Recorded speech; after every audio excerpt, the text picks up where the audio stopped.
Hi guys, I'm so glad to be here today. It is Tuesday, my favorite day of the week because I get to spend it with you. So thank you so much for being here. But you know what I really wanted to talk about today, not that there's not so many things going on, but today is the start of the Amazon Prime sales.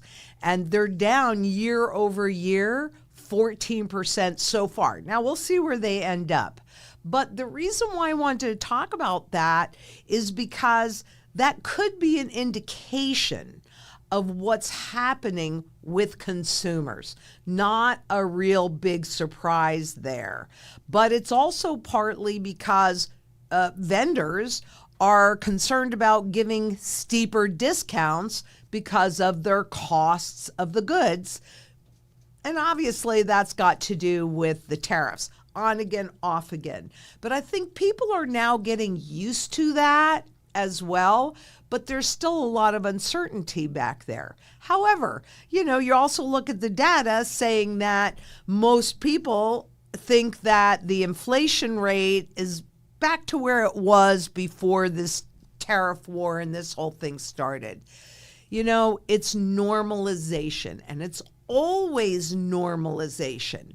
But for you and me, as we're watching this whole thing unfold, there's nothing that's really normal. It's just less frenetic. And I do think that this could well be an indication of where the consumer stands. So as much as they're trying to continue that consumer confidence, we have not really yet fully felt the impact of the tariffs. But again, it goes back to normalization. And that's really why I wanted to talk about this, because that's how they always make their shifts. You have this extreme piece here and everybody is up in arms. And then when doesn't seem so bad, it's always the big events that people are looking for. It may well be the big event that you notice or I notice, but it's really all of those smaller underlying events. If people aren't buying as much on Amazon Prime days, which really was even started just to get people to have that membership in Arizona and in Amazon Prime for that annual subscription. But this is really an indication that the issues around tariffs and what's going to happen and pricing and all of that, it's not even marginally over yet. And it's always those small things, those little things that they sneak in, like the states now having to take on a larger role in what used to be funded by the federal government. Now the states are going to have to make up that difference. Well, how are they going to do that, especially if they're already running a deficit? Are they going to run bigger deficits? And states can't do that the same way that the federal governments do that. So what are they ultimately going to have to do? They're going to have to tax you more, and they're going to have to reduce the services that they provide for you. And in the meantime, the consumer is going to notice this, is going to feel the difference. It's just realize that when they push something really far and scare you, just because it becomes more normal and you're not as fearful, quite honestly, it doesn't mean that the issue is over, that everything is back to normal. It's always a new normal that lulls you into that sense of safety that really does not exist. The truth is that what you do for yourself is always more important than what a government or anybody else actually gives you. And it is so critically important for you to be as self-sufficient and independent. And if there seems to be a little bit of a lag in here, then you take the opportunity to create those strengths and those boundaries and those talents and what you need, that community that you need to make sure that you can always be self-sufficient and independent. Because whether you realize it or not, when they did that stablecoin bill, they changed the system. Now, is that the end-all be-all? No. But remember, we talked about how that stablecoin legislation, since in this country, CBDCs had gotten such a bad name. I'm telling you, the system has changed whether you realize it or not. And I think that the stable coins are like this Trojan horse to bring in those CBDCs. It's all about normalcy. But there is nothing that is normal in here. And that creates that battle for that sound money. Get it done. Here at Zang Enterprises, I mean, I've studied this since 1987. Are you listening to anybody else that understands currency life cycles? And you've got to put your best interest first. Because do you really think that the central banks or the governments are going to do that for you? No, they're not. They're going to lull you into a false sense of security. How do you catch a wild hog? You create that false security until you're trapped. Don't be trapped. The foundation is sound money, but you also need food, water, energy, security, barterability, wealth preservation, community, and shelter. Please do yourself a favor and get it done. The more calm things kind of seem to be a little bit in here, the closer we are to a shock. And once we get that shock, are you really going to be able to create your position then? No, it takes time, whether it's coming into a community and bringing what you have. What skill sets do you have that everybody can benefit from? What other assets do you have that you can share and help everybody be stronger together? You got to look in the mirror and go, if not me, who? And if not now, when? And imagine if everybody actually did that and then came together to make a positive difference in this world. We could get sound money back in the system again. I know it sounds crazy, but we have no choice, do we? We have to fight for the future. And that's what this is. And so now I'll go ahead and start taking questions. And Camfet Bosana, please forgive me if I butcher your name. It is not intentional ever.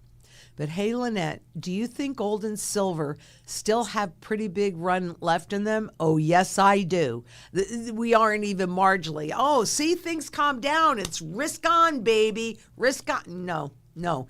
It's risk off and stay risk off. Yes, gold and silver have huge runs because are we at 40,000 right now? No. Will it go higher than that by the time we get to that overnight reset? Yes. Because this is the only tool that they have. That's it. So yes, I do. They have a huge run in them. And what does the future hold with these new policies coming in and increased spending on the BBB? BBB, Better Business Bureau? Big Beautiful Bill. Yes, that is the BBB, Big Beautiful Bill. Thank you very much. What does the future hold? A whole lot more of this, and the future, there is not even one little doubt in my mind that the future holds a hyperinflationary event to burn off all of this debt to take us into that new system. And right now, that's the test, right? Those stable coins, how do you justify the creation of stable coins? Spending, right? This currently, it's debt. They create debt, and that debt is what the money's created from. How about if it's just spending? Because the easier it is to make the money, the more money gets made. It takes labor, effort, energy to pull gold and silver out of the ground and then to turn it into coinage or flatware or anything else that they're going to do, because after all, gold and silver are used in every single sector of the global economy, and that's just a simple fact. So, this spending on the big, beautiful bill will add that they're going to admit to about 3.2 trillion to the deficits. And what they're not admitting to, because it's coming in through that unconventional method, so therefore it's not going to show as any additional debt, are what the taxes cuts that Trump passed during his last term. That's staying in there. That adds another 3.8 trillion that we aren't going to see yet. And when you're talking about this, I always like how they anticipate it 10 years down the road. Do you remember what somebody said 10 years ago about where our deficits would be and how the money that they're spending now would add just a minimal amount to the deficits over 10 years? So, that big, beautiful bill is, frankly, a big, beautiful deficit package. And how long could you do it if it were you? Spending at that level above what your earnings are, how long could you do it? You could maybe get away with it for a year, maybe, as long as your income could service that debt. Or you could do even more. You got a whole bunch more credit cards and you just move this debt from here over to there, and then it looked like you could go and spend a whole lot more money. No. This takes us into hyperinflation. That's what it does. And Jeff Hadley, do you think that the new currency will be backed by silver? Will they put silver back into the hands of the people as money, like the denarius was for a day's wage, or will it just be digital? Well, it really depends on whether or not we can get sound money back into the system again. If we, the public, do not come together and demand it, then it's not going to happen, because why would it? Right? What gold does in a currency is it requires fiscal responsibility, which means that if we were on a gold standard and there was gold truly backing, redeemable gold backing the currency, then that bill would not pass, because it forces you to be fiscally responsible. If you look at the debts and deficits, go to the Federal Reserve Education Department, the FRED, F-R-E-D, and put in deficit and surplus and deficit spending. And what you'll see is that we didn't really run deficits at all when we were on the gold standard, because it forced fiscal responsibility. Little blip in World War II, wow, we've blown that out of the water. And so it's pretty insane how they get away with this, but we need to put both gold and silver back in the system again, and we vote with our purses. We vote with our wallets. And the way to do that is real simple. Just buy gold and silver. And if we can get enough people to actually do that, then we've got a shot at getting redeemable money in the system again. And if we don't do that, I don't like what the future looks like for our children, grandchildren, and so on and so forth. We have to do this. We have to. There's no choice. We're responsible to do this because we are the elders. Not necessarily the elders, but if you understand what's going on, how can you not do something about it? You could protect yourself. I could have just protected myself and kept my mouth shut, but that's not what we're supposed to do as people of this planet. We have to reach our hand out. We have to help those that are coming up behind us. So that's why I do what I do, because that's my obligation to you and to everybody out there and my children and grandchildren, etc. I don't want it to just be digital. And understand this too. They're not really talking about taking the cash out of the system.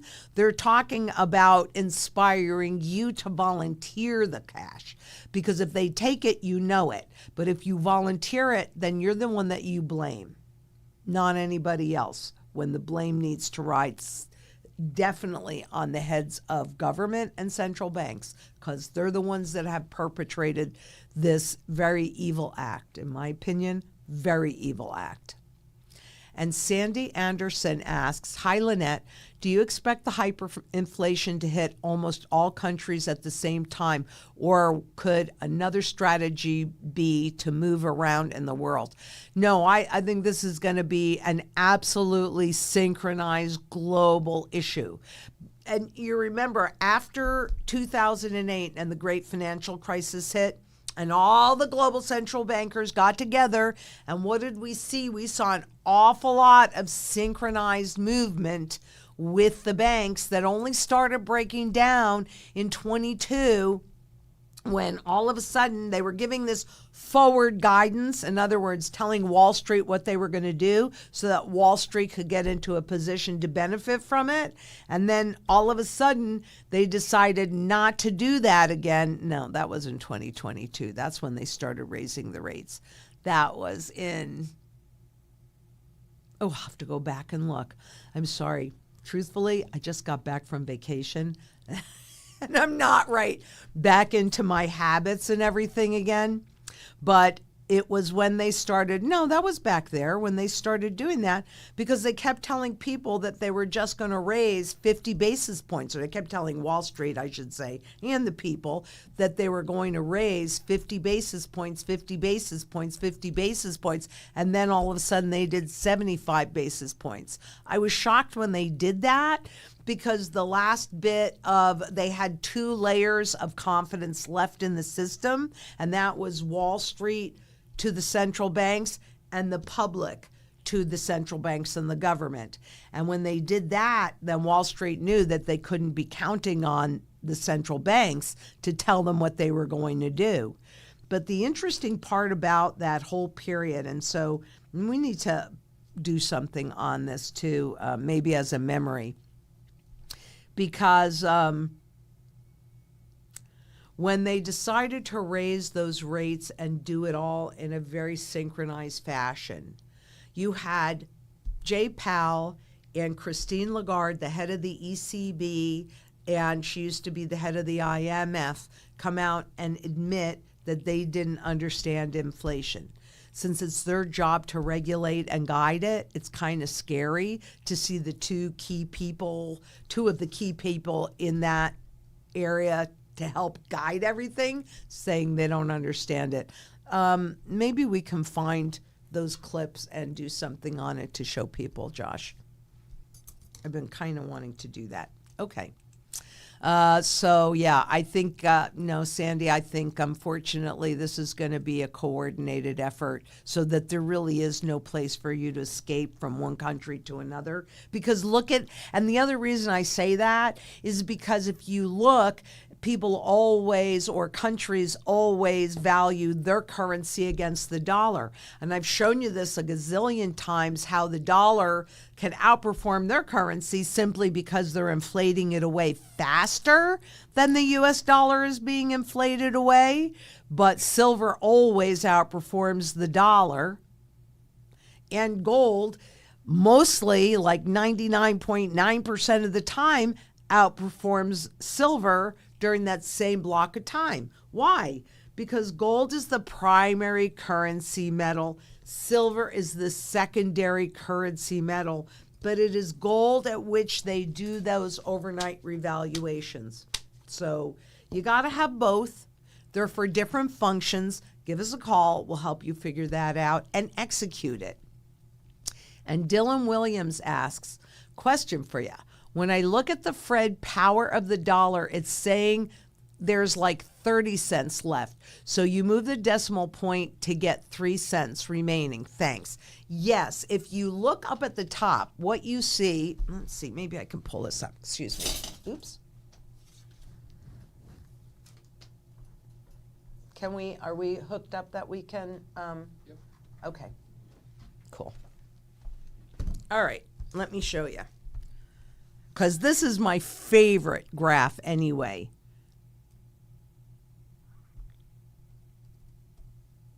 Okay, I've got the mouse in there. Actually, if you show the screen, this is actually kind of good thing to start with because it kind of falls into that. Oops. Nope. Oh, does it have to be on a PowerPoint? Okay. Come on.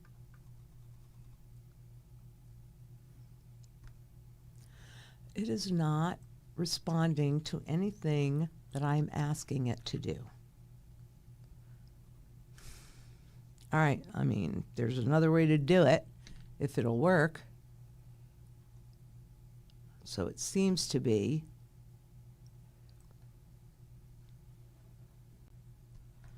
But let me open this.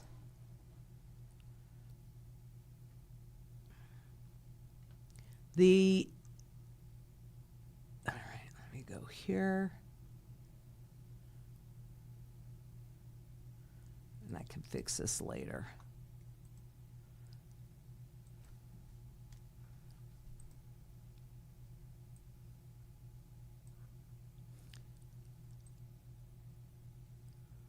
Okay, let's do that. And then I need to grab the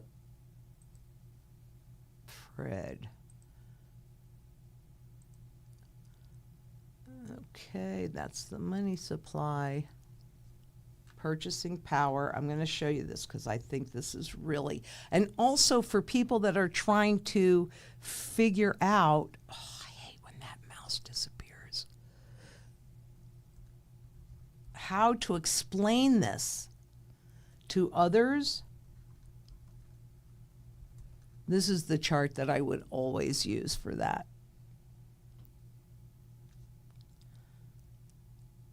Okay.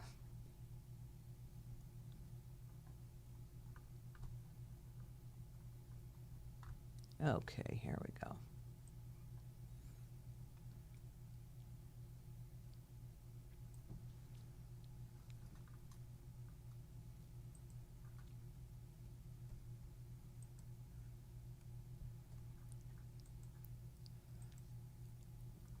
Okay. That should work now. Here we go. Okay, so. Okay, I just think that this one is interesting. Can you pull up? There we go. Now this, I'm going to go to the purchasing power chart in just a second. This happens to be in Zimbabwe, and you can see that all of the cash that he's holding. This is why I always say, do not be blinded by numbers. It doesn't matter how many dollars you have. What matters is what you can convert it into. And so $1.2 billion for a couple of cans of beer, some water, and dinner. Now that sounds outrageous, but the point is that there's no value in those dollars, and there's no value in this dollar either. So this is the Federal Reserve chart, and let me grab this because you'll be able to see it better. Okay, you see this where it says 1,000, so you have to move it 3 decimal places. Okay, and that's how you end up with the 3 cents. You see how close it is to 0? Can I make this bigger on here? No, probably not. It's not going to let me. But can you see that 0 right there? So this is the 3 cents. You just have to move it those 3 decimal places. It's not 30 cents anymore. I wish it was, but it's not. So I'm going to put this down now. Okay, and there you go. Next question. There we go. Pandemonium asks, hi, Lynette, when will we convert our gold into real estate? After the reset, within that 9-month window when gold will stay up and other assets down, or before? What we're going to, more than likely, it will be not necessarily within that window, because what happens is they do that reset. We've got, on average, that 9-month window where it stays up in terms of dollars. So that's the point where you pay off any of your fixed rate debt. So if you have a mortgage, etc. But most people are not going to be able to do that. And so they will either lose the property, and a lot of properties will come on the market. And what happens with gold is after that 9 months-ish or whenever that's going to happen, and then it goes all the way down as well because it resets, then it immediately starts climbing back up again. So we're going to be converting it into income-producing real estate or other real estate. Let's say you want to buy homes all over the place, whatever you want to do. What we're looking for is that cup formation.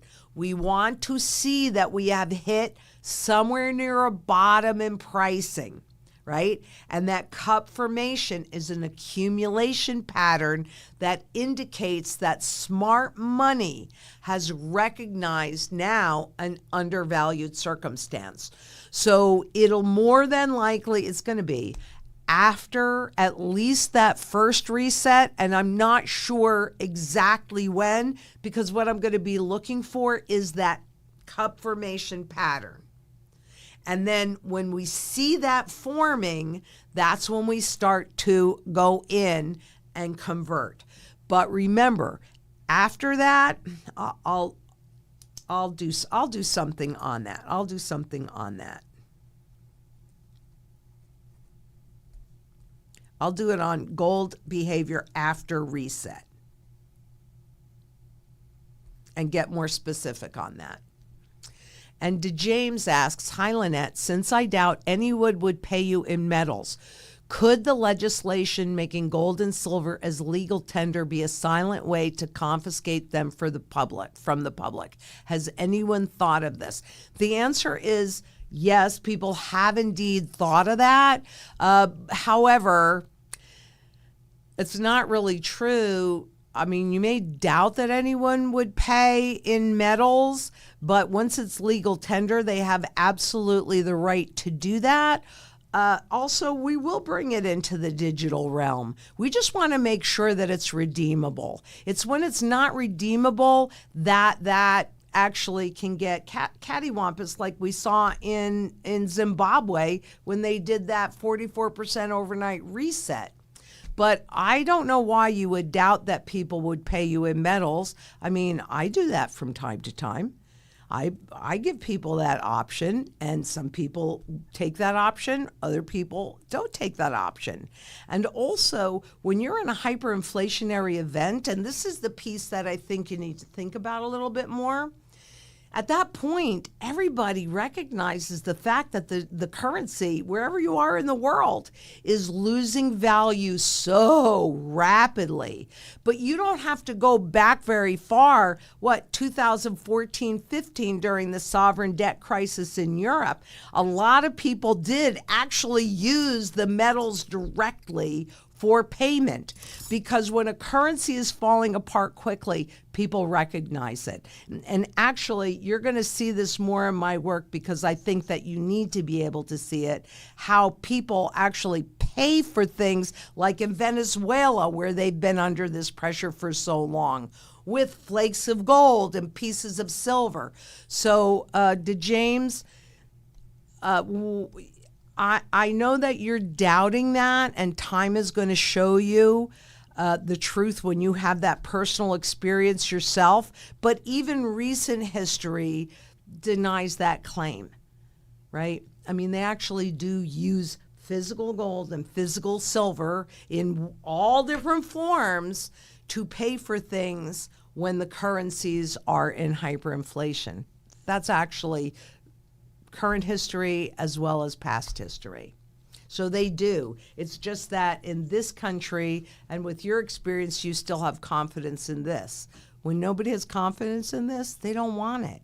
Now, I'm not saying that this won't be still used, because anything that's under government control, you're going to have to use it. And maybe that's what the digital currencies are trying to get ahead of, so that you're trapped inside of the system. I know that's what they want. Absolutely know that's what they want. They want you to be trapped. I don't want you to be trapped. I want you to retain your rights, your freedoms, and your choices. And Pirate Dude, should we stop thinking the value of gold and silver in dollars? Yeah. I do. I don't think about it in that way.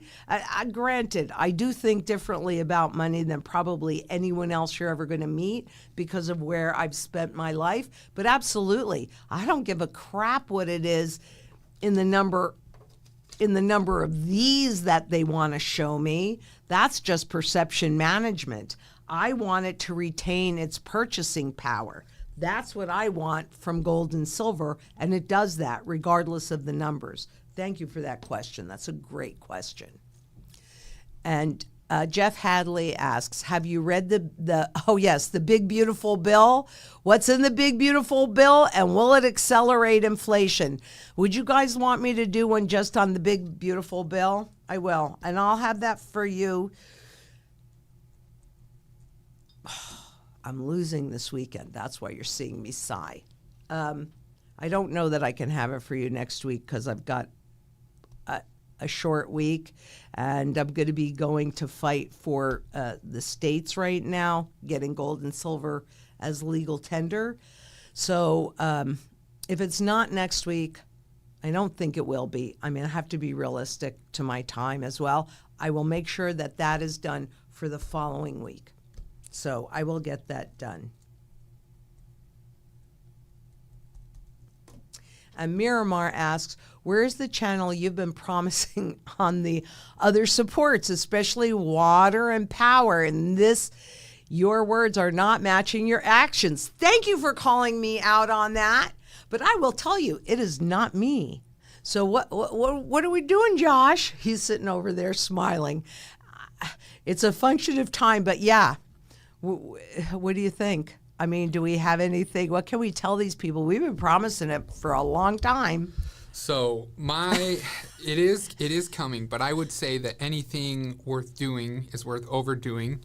And when we execute on this important part, like the mantra, it has to be done to such a level that it will add credibility and not be done half-hearted or, scatterbrained. Like it is, there's a lot of thought. We discuss it every week in the meetings, and it is gonna rock. It's gonna rock your socks off when it comes time to execute. I'll say that.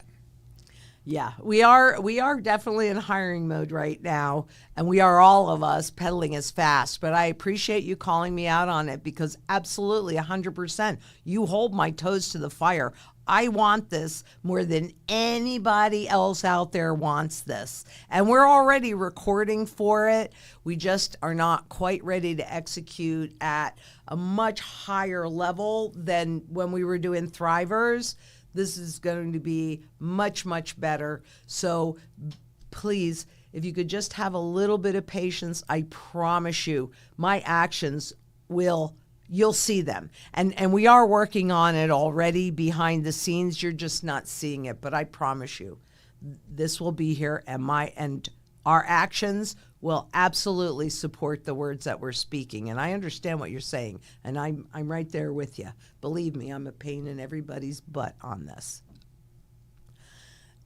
And Samar Makul, what if the system goes cashless? What can we trade gold with? That's a great question. And actually, that's what they're wanting. They're wanting it to go cashless, and they've actually been working on that since the 50s, maybe even the 20s. That was always the plan. But you can always convert your gold and your silver into whatever that tool of barter might be. So even if it is in digital form, the difference is in the pace at which you would convert it, right?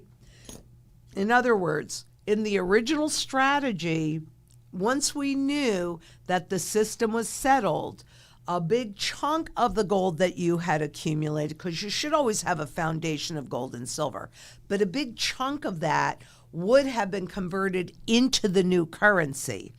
Because what they have in mind is all digital, and the central banks have been talking about negative rates, so they attack your principal. There's no way that I want to do it much before when I need to use it. So in part of the exit strategy, that as we get closer to it, I'll share with you, is that we will execute and convert what we need to into the new currency. But while we're going through the hyperinflation, you really need to have the physical metals because, like I said earlier, once people realize how quickly and how much value is being lost, I mean, in hyperinflation, you could see prices double within a day. I don't know how high or rapid the hyperinflation is going to be, but that wouldn't be a surprise. I mean, it's happened before where you're going to the grocery store and you're pulling groceries and they're behind you raising the prices on the grocery store. Well, now they don't have to do that manually anymore. Everything is tied to computers. So those prices, you might pick up something that's $10 here. By the time you get to the counter to pay for it, it's $20. I'm going to tell you, you're not going to want to convert that any sooner. And, but you'll always be able to convert it to the digital or whatever that current currency is. But part of the exit strategy then, and this will have to be done on a personal basis. That's why we start with your goals and your circumstances, and we end with your goals and your circumstances. So we will help you figure out just how that needs to be. And we're already working with our wholesalers on that. I mean, we've got a plan for exiting, and that's what you're asking me. So, yeah, we are going to unfortunately go cashless, and then you're going to be able to convert. If you need to convert it into the current currency, we're going to be there to do it. We're going to set it up in a systematic way. And, of course, things happen in between, so that's not really a problem. But that's all part of the strategy. The exit part. Talk to everybody else. They got an entry for you. Might not match what you're really trying to accomplish, but they got an entry for you. Do they have an exit? No, they haven't thought about it. They have no idea. We have it because I've studied currencies forever. And Planet Chris asks, what is the true value of silver and gold? Anybody can do this. This is not rocket science. But because of the way that what is used to create dollars in our system, which is debt, you simply take all the debt that's been created in the world, and the IFF tells us what that is, and the Department of the Interior tells us how much gold is yet in the ground and what has been pulled above ground. And since gold is indestructible, you just divide all the debt by all the gold, and that tells you the current fundamental value of an ounce of gold, which is somewhere in the vicinity of $40,000. Now, this is the relationship gold to silver, 20-1, because that was the original relationship in the beginning of this experiment. So that puts silver at somewhere around $2,000. Can you see why it's a bargain? And can you also see why it's important to know this? Because if you trust Wall Street, well, there's this bridge in Brooklyn. I don't really own it, but I could sell it to you. They don't have your best interest in mind. All they have is a trading market. Everything. Once the power in 1971, once the power to control the rate and speed of inflation was completely given over to the central banks, because that's what Nixon did. That's what President Nixon did, right? Once that happened, that's what enabled the wealth and income inequality, because central banks know debt and they know interest rates. So it's really interesting, but that's how you tell the true value of silver and gold. How is money created? How much gold? Because there's an infinite amount of this. They can create as much as they want because they can create as much debt as they want. But there is a finite amount of this. And it doesn't matter what that form is. In any form, there's a finite amount, and that's how you get it. So you can, now, what I don't know, and nobody is going to know this until they actually do that, number one, how much that debt has grown and the money supply has grown. before they actually do that overnight revaluation. So today, what might be 40,000, by the time they do it, it could be 20 trillion. But again, going back to that earlier question, it doesn't matter what those numbers say. It's just helpful to pay off your fixed rate debt. So in that case, you like those numbers. But there's going to be a cover ratio. So what I'm saying when it's 40,000 and 2,000, that's on a 1-to-1 basis. When they do it, it could be a 2-to-1, it could be 1,000-to-1, it could be, I don't know what that ratio basis is going to be. Time will tell, but I could tell you the fundamental value will be a whole lot higher than it is today, because going back to that big, beautiful bill, well, how are they going to fund all those deficits? Print, baby, print. That's how they're going to do it. That's how they're going to do it. So I can't tell you what those numbers are going to be at that time or the cover ratio, but I could tell you it's a whole lot higher than what they're showing on Wall Street.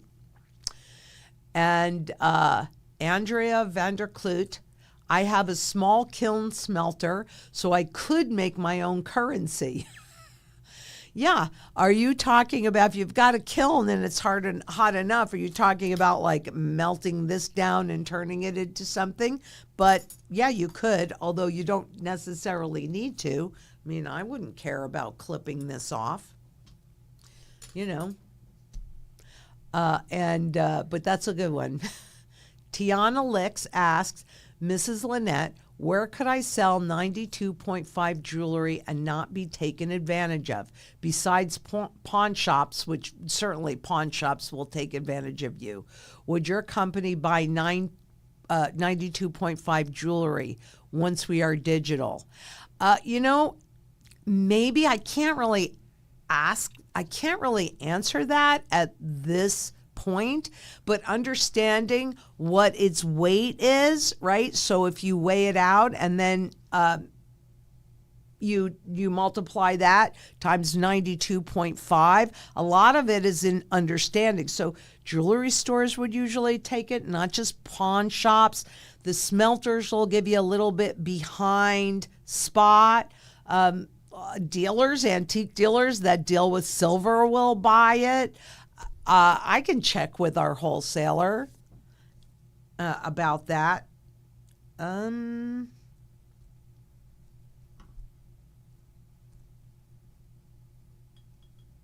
But I mean, you can see I buy a lot of junk, jewelry and silver stuff. I'll find out. Haven't really asked that question yet, but it's a good one and one we should all know. So I'll get back to you on that. And Wolf asks, Lynette, won't the foreign countries who will be spending billions to invest in the U.S. by opening businesses help offset our deficit? Maybe, but you can't grow the deficit that fast without a major impact. And we'll have to see how many billions foreign countries are going to be spending here, because you also cannot escape from the shift that's happening on a global basis. I mean, you think about BRICS and de-dollarization. We have to let all of this move along. And no matter what happens, having a foundation of sound money, booty hooty Rudy Manuti, why wouldn't you want that? Because even if they're offsetting some of our deficit, do you really think we're seeing all the deficits that are really there?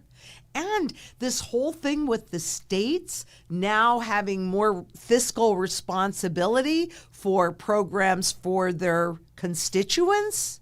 I mean, taxes are going up all over the place to make up for these losses, or we're going to see services cut, and it's probably going to be a combination of the two. No, I don't think that'll offset the deficits.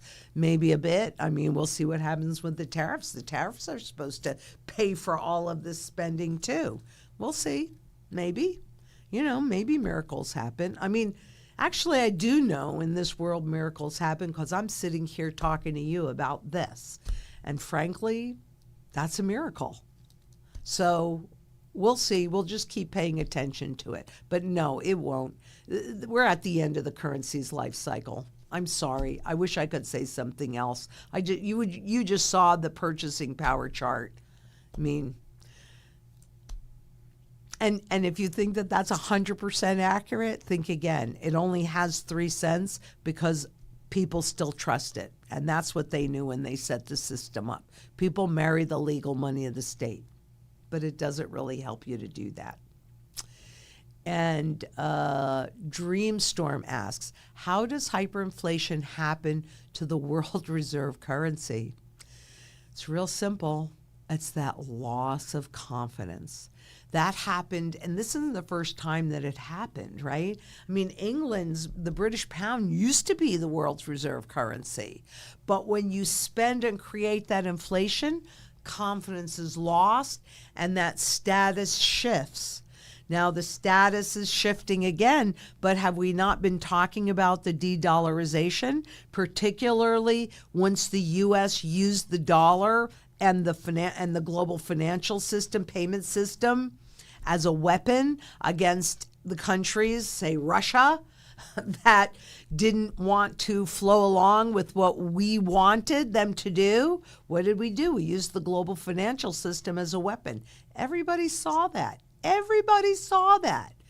Allies, I mean, look at what's been happening in here. Allies are no longer allies. People that were not allies have become, or countries, I should say, that were not ally countries have become allies. All of the boundaries are shifting right now. The financial system is irreparably changed, and that is because we are at the end of this currency's life cycle. It really, truly is just that simple. It's like, my mom passed when she was 95 years old, right? Could I expect her to live another 100 years or another 95 years? No. It was recognized. And when somebody lives that long, what do people usually say? They had a good long life. But you know that at some point you're going to pass away. Well, currencies are no different. Financial systems are no different. So just understand what we're dealing with here is an ancient system that 100% of the time has to transition into a new system because there's no purchasing power left. And it's just a repetition of history. It's not rocket science. This time is not different. And it is really about confidence. That's why they track confidence so much. Because once confidence is lost, that's when the hyperinflation kicks in, and that's how it happens to the world reserve currency or any currency.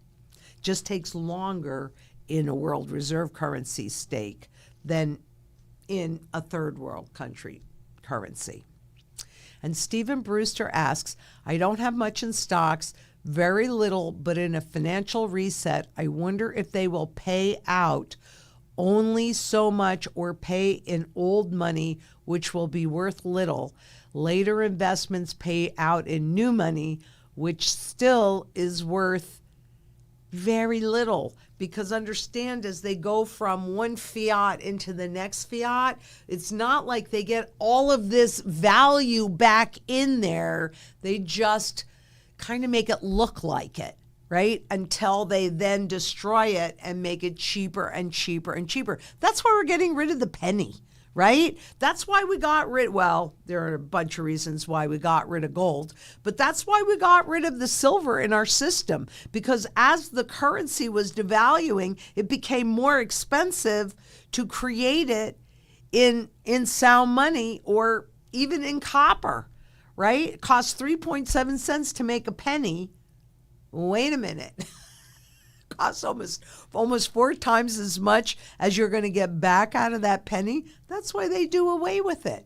And how much does it cost if all they do is push a button and create those digits? Even less than the 3.7 cents. So, yeah. And wait, I didn't finish that. and I'm glad very little, but if I wonder, okay, so in a financial reset, I wonder if they will pay out only so much or pay in old money. When you liquidate the stocks, wherever they happen to be, if they're up here and you liquidate them at a high, or they're down here and you liquidate them at a low, it doesn't actually really matter. They can only pay you out in that fiat money. So it has no value. It only has value because you think it has value and you're willing to work for it and accept it as a tool of barter. When people are no longer willing to do that, there is no value there. So yeah, stocks, anything that you can only convert into the fiat money is only worth what that fiat money is. So stocks going up make it look like this, and fear of missing out, and people dive in. But the reality is the real trend is that purchasing power. $10 trillion Zimbabwe note I can't buy eggs with.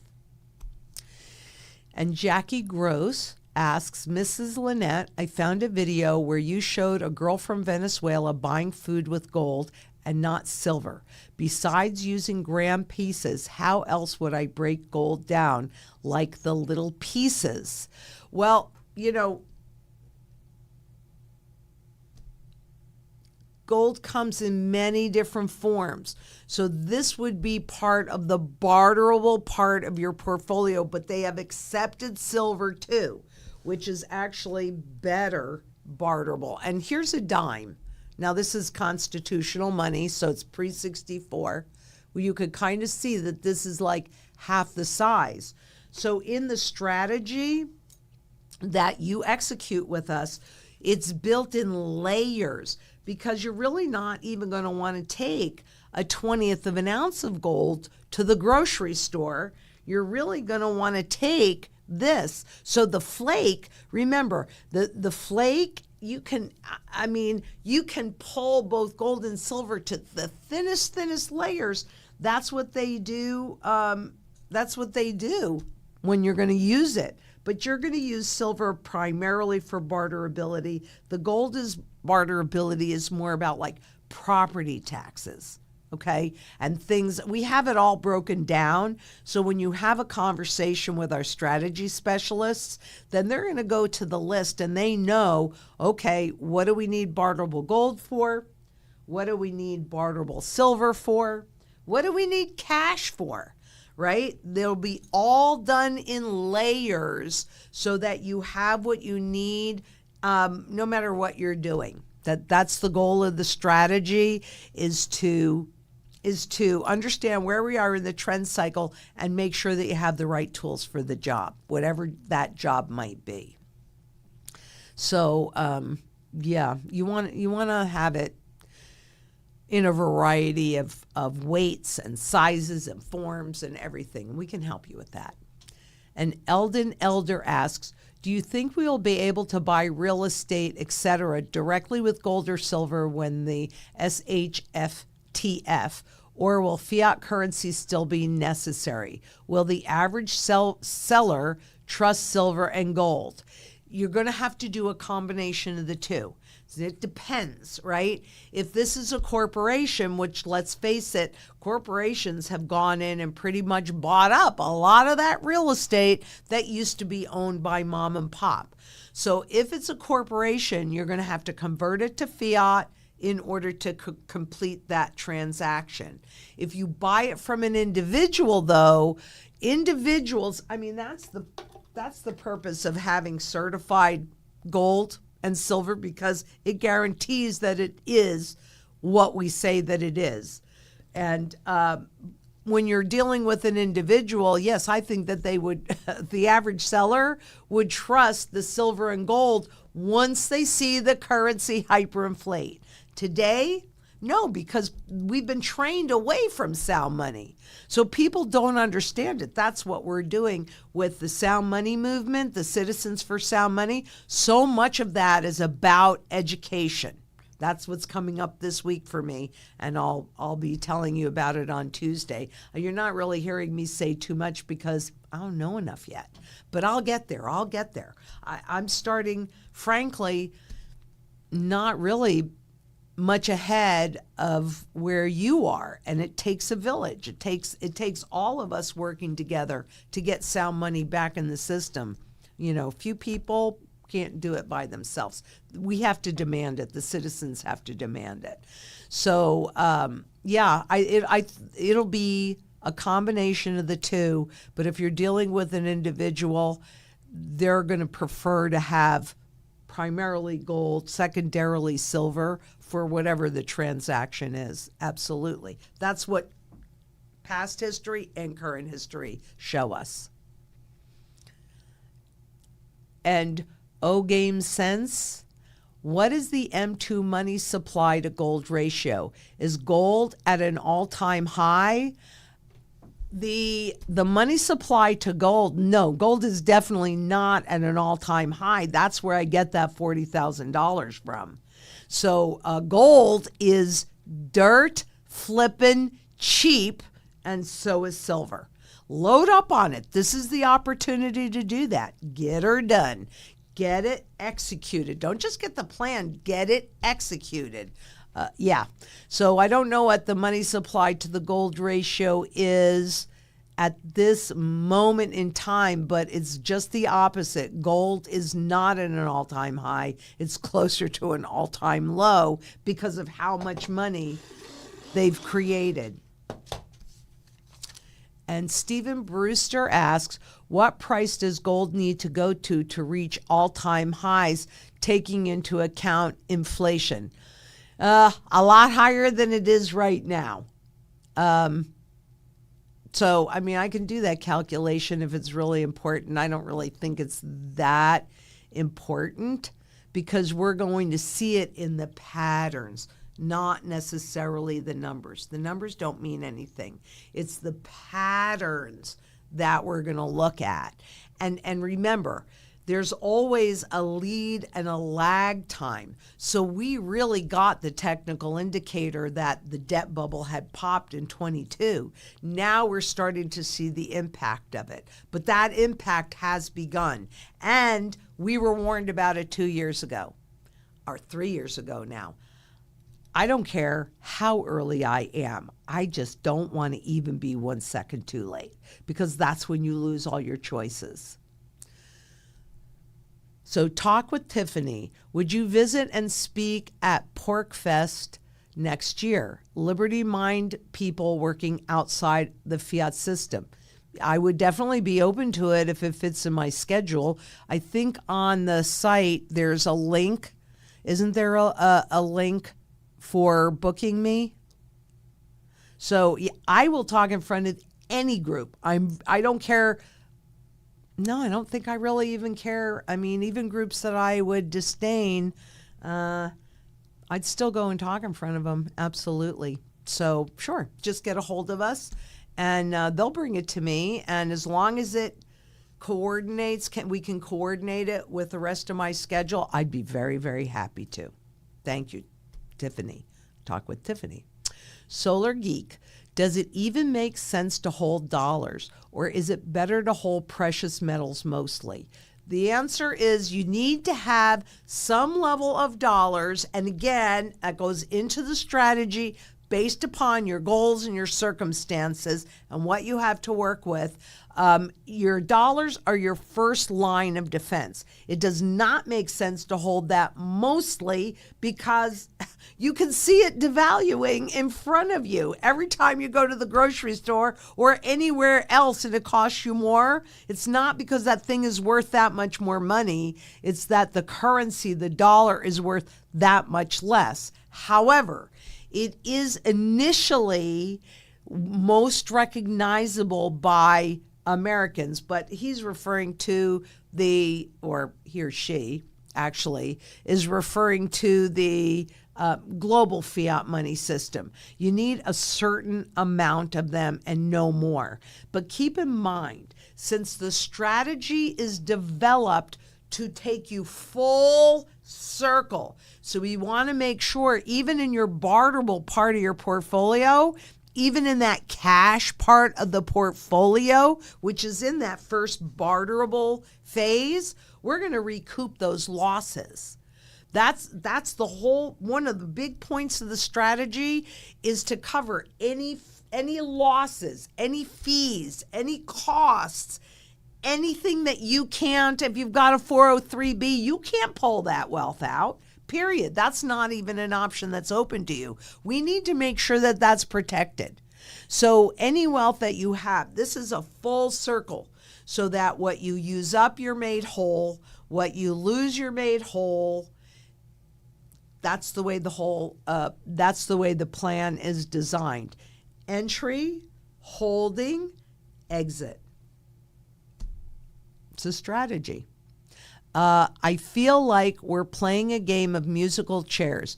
Don't want to be holding dollars when the music stops. So you need to hold a little bit of dollars when the music stops, but it doesn't matter if you're holding them, because if you're talking to us and we've set up your strategy, you have offset that going to zero.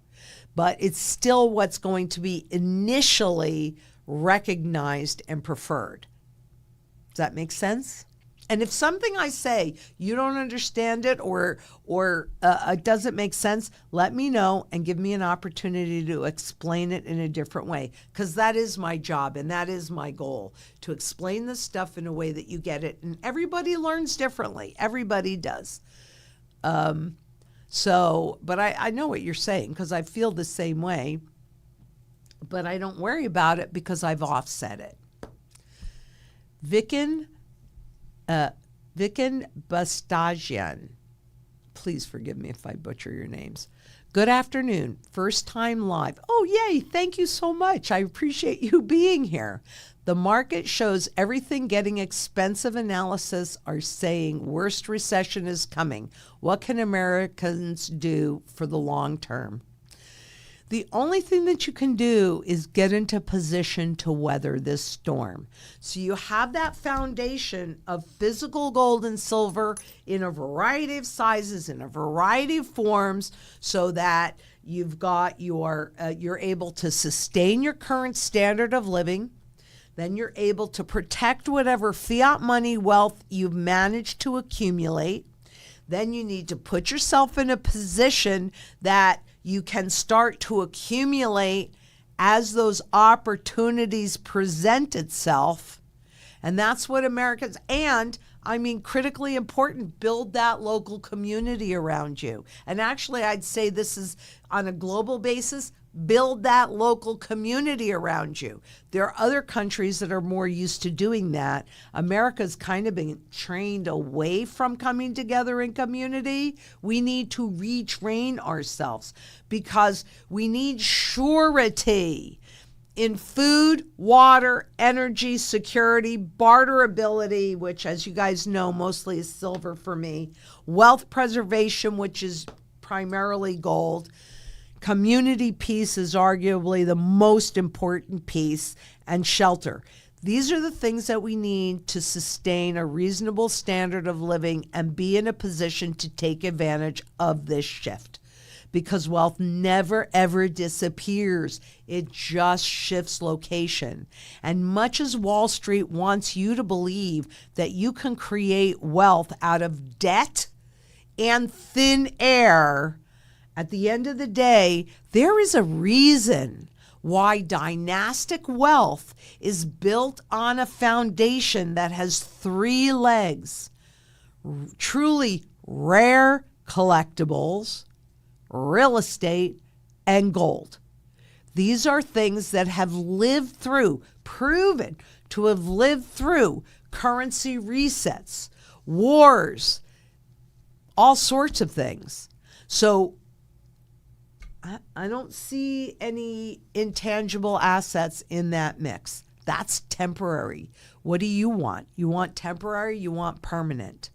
I want permanent, because I want to be able to transition and transfer what I've worked so hard in my lifetime to accumulate. I want to transfer that and pass that down to the generations that come after me, because I would like to believe that I can help my family, and especially the ones that well, my grandkids and the ones that aren't born yet, I want them to be able to dream of their future and have the ability to make those dreams come true. And I'm not sure that they will if we're in a feudal system where you have just a few that own everything and everybody else has to lease. How do you get out of that? Have any of you out there leased a car? Or does everybody out there buy a car? I've never leased a car because I'm a car keeper.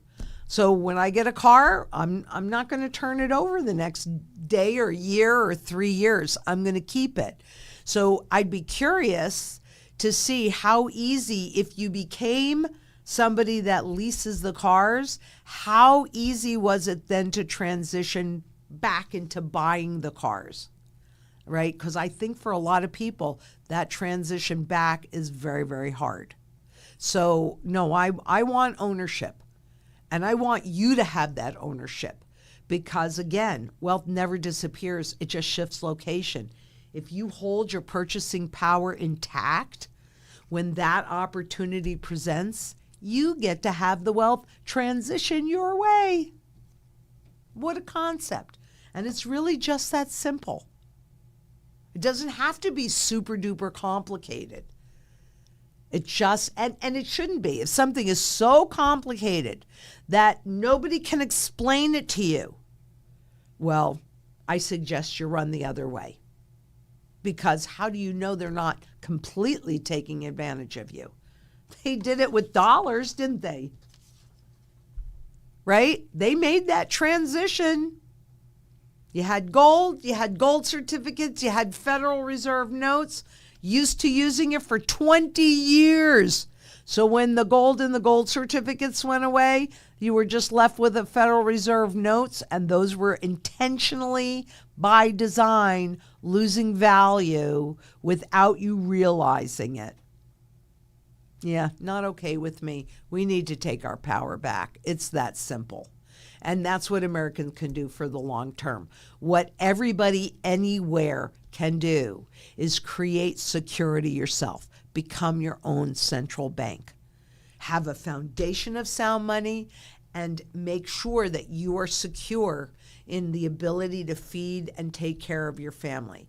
Because, yeah, you can live without gold and silver. You can't live without food and water. You got a better shot of buying it if you have gold and silver. But if you can create it on your own, that's even better. It's even better. And Jeannie Young asks, the big beautiful bill will add to the deficit. However, the tariffs will help with that. Isn't that how it works? Well, that's what they're telling us. But can you see that tariffs are another tax on the people? And it makes everything cost a whole lot more, and none of this was ever necessary. But if it's hidden from you and you don't understand how it works, then they can do anything they want. No, that's what they want you to think. Will it? I don't think so. I don't think so at all. We're already seeing it. We're already seeing the impact. I mean, all right, let's go back to what we were talking about earlier. The Amazon Prime days, 14% lower. Now, they changed a couple things, so now I guess it's 4 days instead of 2. And so they're saying, it's kind of hard to tell. But usually the biggest bump is in the beginning. But shopkeepers on Amazon that are selling you these goods, they don't know how much they're going to have to pay for the next batch that comes in, which is pretty much what happens in hyperinflation.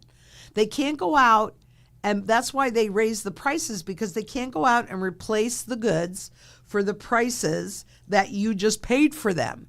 So they're going to put those in up front so they can buy it and put it on the shelf again, etc. So yeah, isn't that how it works? We'll see, Gina. I don't think that's how it's going to work. We'll see, because all of this is really kind of new. These levels, it's kind of new. We'll see. And Gia Key asks, hi, Lynette. Thank you for everything you do for all of us. You are very welcome. And it truly is an honor for me to be able to do it. It truly is. Could you explain what is the cup formation, please? I'm a bit confused. Let's do that with visuals. Okay, so I will put this on a PowerPoint, and let me go to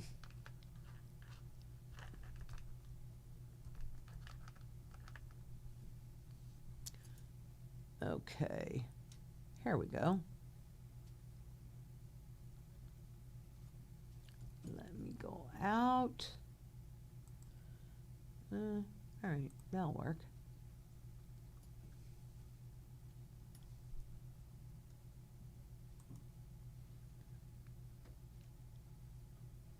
Copy chart image.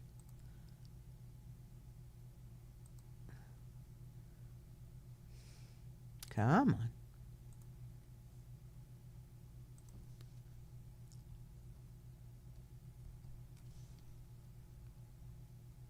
Okay. Come on.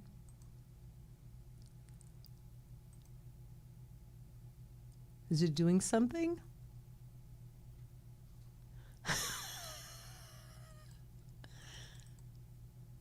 It just doesn't want to cooperate. I don't want to.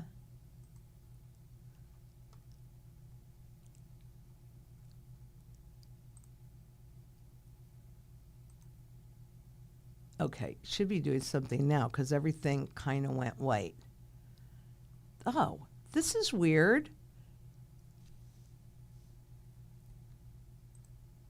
Oh, there we go. Okay, here's the cup formation. And now I don't have it. This is really weird because I could see it up there, but I can't get it here.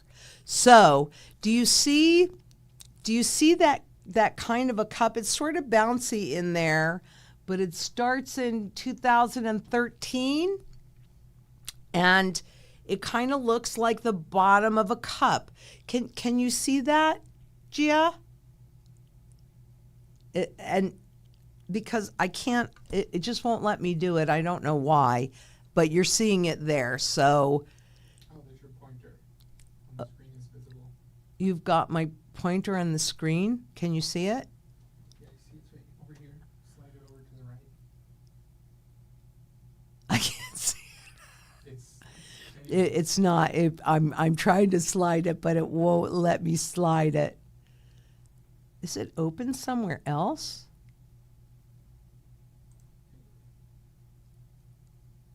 No.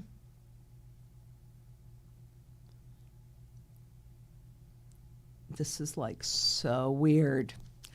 But I'm hoping you can see that cup. It kind of looks like the bottom of a cup. It's bouncy because it's not really smooth.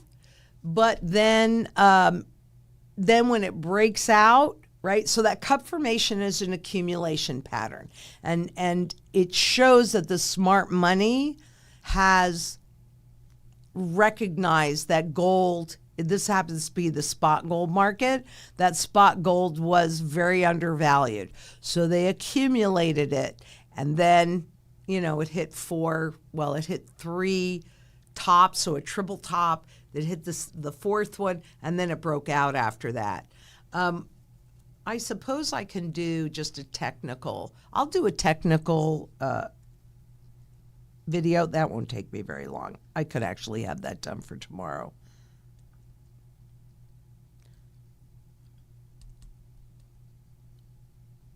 Oh, maybe I'll do my best. I'll do my best. But I hope, can you see that cup? I wish I could guide you more to that because usually I draw things in. So just bear with me. I'll make sure that you do get that information because it's a very, very important pattern for you to learn how to recognize. And it doesn't matter whether it's gold or real estate or debt or anything. That's what I like so much about the technicals. It works the same no matter what you're looking at. So I'll do one on the cup formation for you, and that won't take me very long to do since I've done it about a gazillion times. So hopefully that'll make it more clear for you. And Gail Brunell asks, what will happen to fixed rate home loans after the reset? Well, it's kind of like right after the reset, what typically happens, because the government's and the central bank's job is to secure the future of the banks so that they can distribute their policy to the public. So typically what will happen is that, they can't immediately change the 30-year fixed rate mortgages, but they will create a circumstance similar to what we saw in 2008, where people couldn't afford their homes, couldn't afford them, right? And so what happened in that case is they reset a whole bunch of mortgages, didn't they? And they still do. If people get behind on their mortgages, now they're in it to restructuring that mortgage, which enables them to put different languages in there. For our strategy, what the intention is when they do that first overnight reset, we're not going to wait that 9 months. Why would you bother? And this is why I'm working with the wholesalers right now to know how we've got to execute that part of the strategy. But what we will be doing is when they do that first overnight reset, that's when we're going to start liquidating enough gold to, boom, pay that mortgage off, period. That's really the goal, because then they can't restructure the mortgage. They can't immediately do it because if you have a 30-year fix, because that is a contract. But I guarantee you in 2008, when they restructured all of those mortgages, there was new language that was put in there that enables them to do a whole lot more. So that's basically how it works. What will happen to fixed rate home loans after the reset? Well, after the reset, for those people that are not able to continue to pay their mortgages, I mean, you're looking at a lot of unemployment. You're looking at worse than what happened in 33, quite honestly, and worse than what happened in 71, or worse than what happened in 2008. The mortgages, most of the mortgages will be restructured. So we want to put you in a position where you don't have a mortgage. What a concept.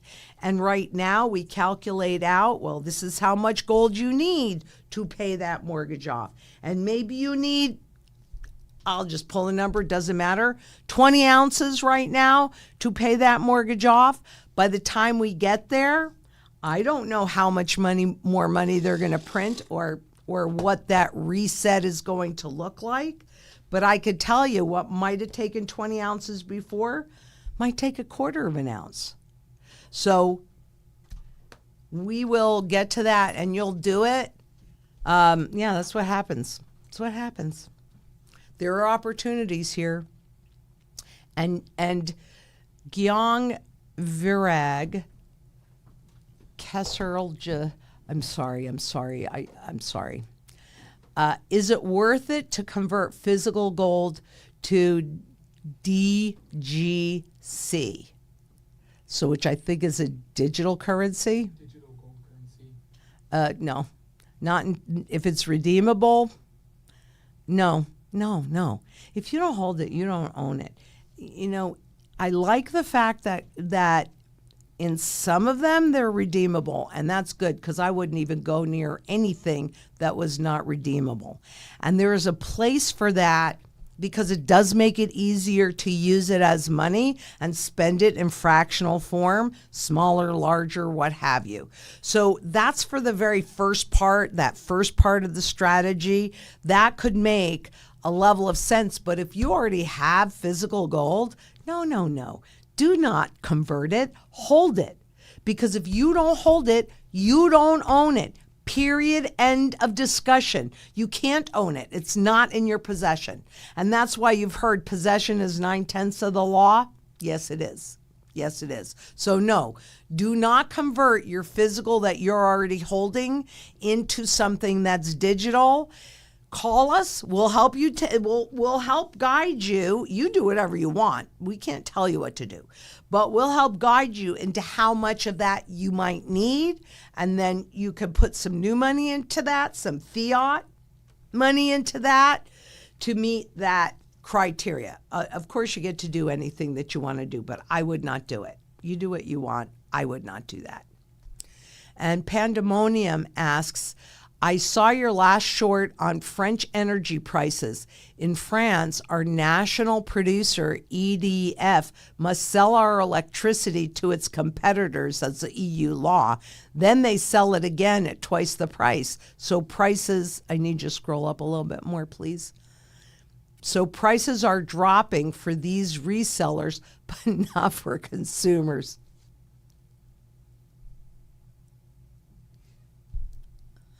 This is not a true supply and demand market. The negative, when you're talking about the energy prices, and especially in the EU, negative energy prices, but those are not passed on to the consumers. They are never passed on to the consumers. So, thank you for bringing that up, Pandemonium. I really appreciate it. And where are you in France? I will be coming to, I'm studying French because I think it's the most beautiful language. I don't want to insult anybody else, but I do think it's the most beautiful language. So I need to go to France to use it. And I was going to go this year, but some things happened and I can't go this year. But I'll be there and maybe I'll see you there because I definitely want to see if I could use my French. And Tron asks, hi, Lynette, as a renter during hyperinflation, would I be using silver or gold to pay rents? I ask because I have to prepare for other crazy family member who will not listen to me because I'm younger. I get it. So probably more toward the fractional gold, right, is going to, but we can calculate that out based on what's going on today. We can calculate that out and tell you. But in rent, you're probably going to go more toward the fractional gold than you will the silver. And I know what you mean by you have to prepare because people that you love and care about are not preparing. You know, I mean, what is so awful about owning gold and silver? Can anybody answer that question for me? I mean, people act like, oh my God, but wedding rings are primarily gold, and gold is in our vernacular, the goose that laid the golden egg, the golden rule, the golden this, the gold that. And yet when you talk to people, it's like, oh my God, I don't want gold. Why not? Booty hootie. If I'm wrong, if I'm dead wrong, which I know I'm not, but if I were, what's the worst thing that happens to me? I own gold and silver that maintains its purchasing power. Booty hootie, Rudy Manooty. So I definitely understand what you're talking about, Tron. I totally do. And they should appreciate you. Well, they will at some point really appreciate you for it. But it's important. We have to help people that don't understand this. We cannot leave them out there to suffer because they're part of our community, even if we don't know them. I mean, that's why I planted out the exterior of my property, was so that people that are hungry can walk by and pick a zucchini or pick a pomegranate or pick something and feed their families. So, yeah, I applaud you for that. And, yeah, I totally understand what you're talking about. Best Life asks, can you buy groceries with gold and silver? What cashier would even know what's what? See, that's a really good point. And so here's a couple things, Best Life. Number one, you cannot think about tomorrow with today's head and think that things don't change, because you don't have to go very far back. And again, you know, people in Venezuela and Zimbabwe, they're panning for gold so that they can buy food. So yes, during crisis, when people understand that the currency has no value, none, right? Once they realize that this currency has no value, they want gold and silver. They don't want this. They don't trust it anymore. Plus, Everything is hooked up to a computer. There are scales all over the place in the grocery store. It's not rocket science if it's hooked up to a computer for you to weigh it and then make that conversion. It's not the cashier that's going to make that conversion, right? It's automatically going to be done for them. That's what we've seen, and that's what I anticipate. That's what it's going to look like. But that also is what brings up those redeemable gold digital currencies, right? Like Glint or Kinesis, that it's easier to use that on a day-to-day basis for your grocery purchases. But if you're going to a mom and pop or you're buying some food off of somebody else, I mean, you go to a farmer's market or whatever, pretty sure they're going to rather have a dime than they will a dollar. So you just have to kind of think about tomorrow with an anticipated dollar's head. If that makes any sense to you, it's not going to be the same as it is right now. People recognize that. We saw that with the sovereign debt crisis in Europe. We saw that really clearly. That's how people survived. They pulled out their silver jewelry, right? If you don't need to liquidate your silver jewelry, don't liquidate it. It's barterable. That's your barterable portfolio. I mean, you can, and I'll check on it, but still, I mean, all this stuff for me is about barterability. That's what all this stuff is. And Wolf asks, is it possible for the government to outlaw the use of gold and silver to force us into CBDCs? Well, governments can do anything they want, but that's the importance of Citizens for Sound Money. And that's the importance of coming together and demanding sound money back in the system. Because if the states legalize it, it's harder. I mean, we just saw this with the marijuana laws, right? Enough states adopted it and forced the federal government to change their stance on it. So that's what the battle is.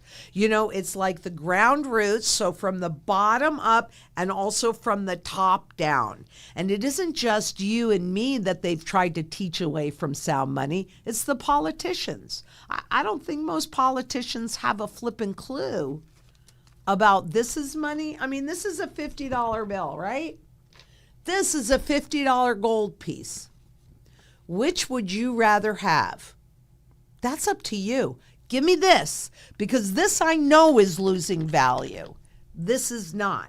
That's the battle. So yeah, the federal government wants control. Although I will say this, President Trump has absolutely been known to accept gold in payment for rent. So that's a big reason why I think that he is our best shot at getting sound money back in the system again. Because I'm not sure how much about money he really knows. I mean, he knows a lot about debt, but at least he is an advocate for gold and has accepted it himself for payment of rent. So it gives me a lot of hope, and I'm going to keep pushing for it. So yeah, they could outlaw it, but the way they're going to try and do the CBDC is in crisis, and people are freaking out, and then they just put the CBDCs into your FedNow account and go, don't worry, here's a whole bunch of CBDCs that you could just spend, and the hope is that you refill that and get used to it and accept it and adopt it. But also, to your point, when I reread the question, is it possible for the government to outlaw this, which is bullion, which is monetary gold, and not this, which is in a different classification? Yep. That's why I only buy this. Now, you do whatever you're comfortable with, but even if you're set on this, do yourself a favor, properly diversify. So again, remember, the strategy is based on always being made whole for any losses, any fees, anything.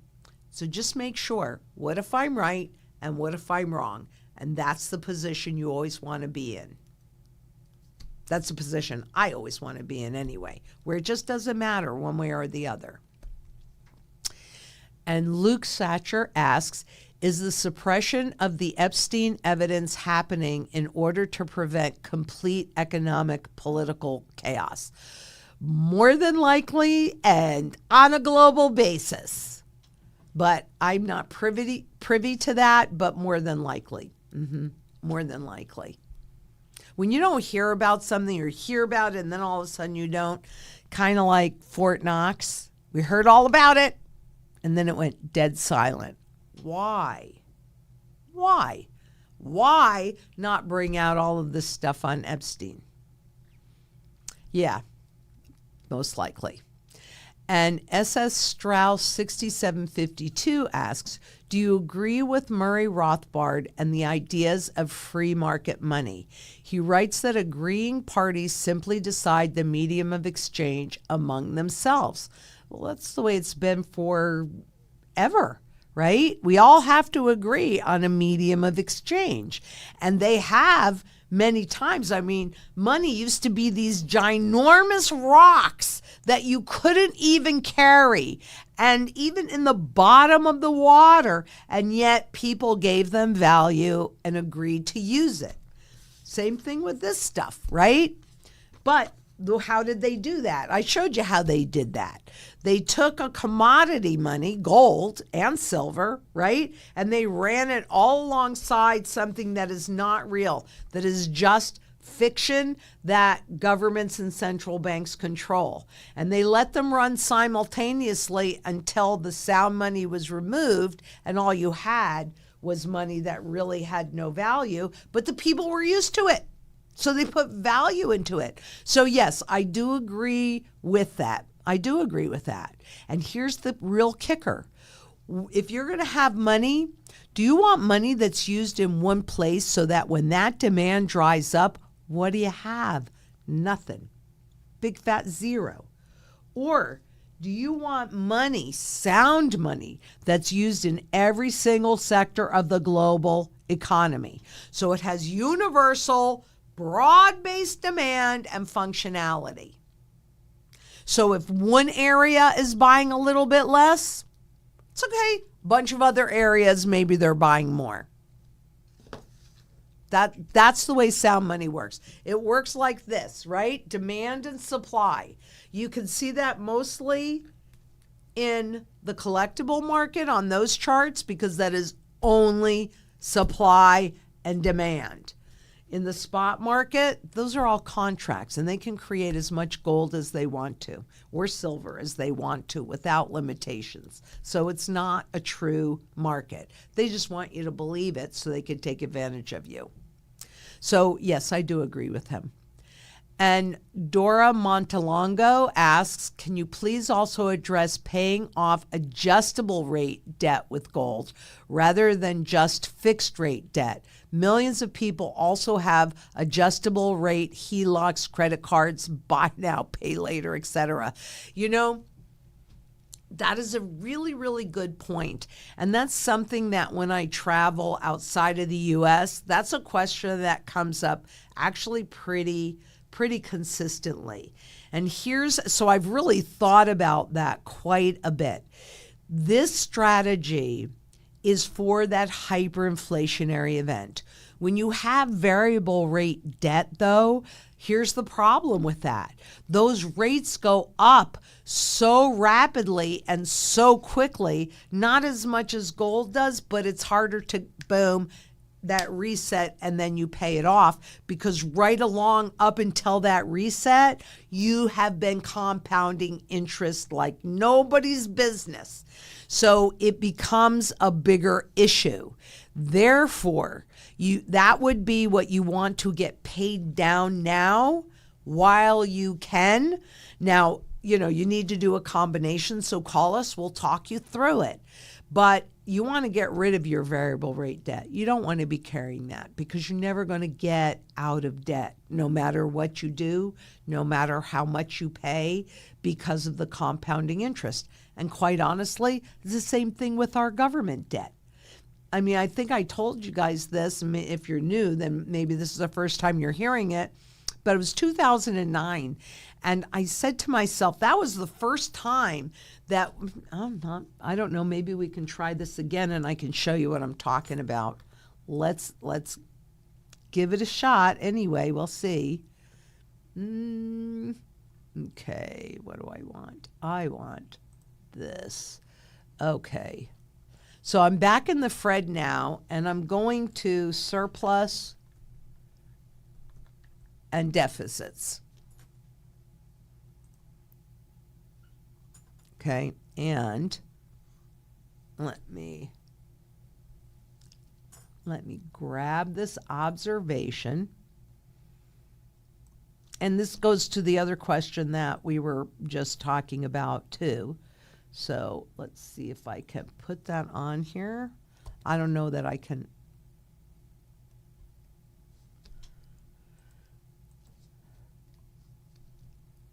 Let's give it a shot.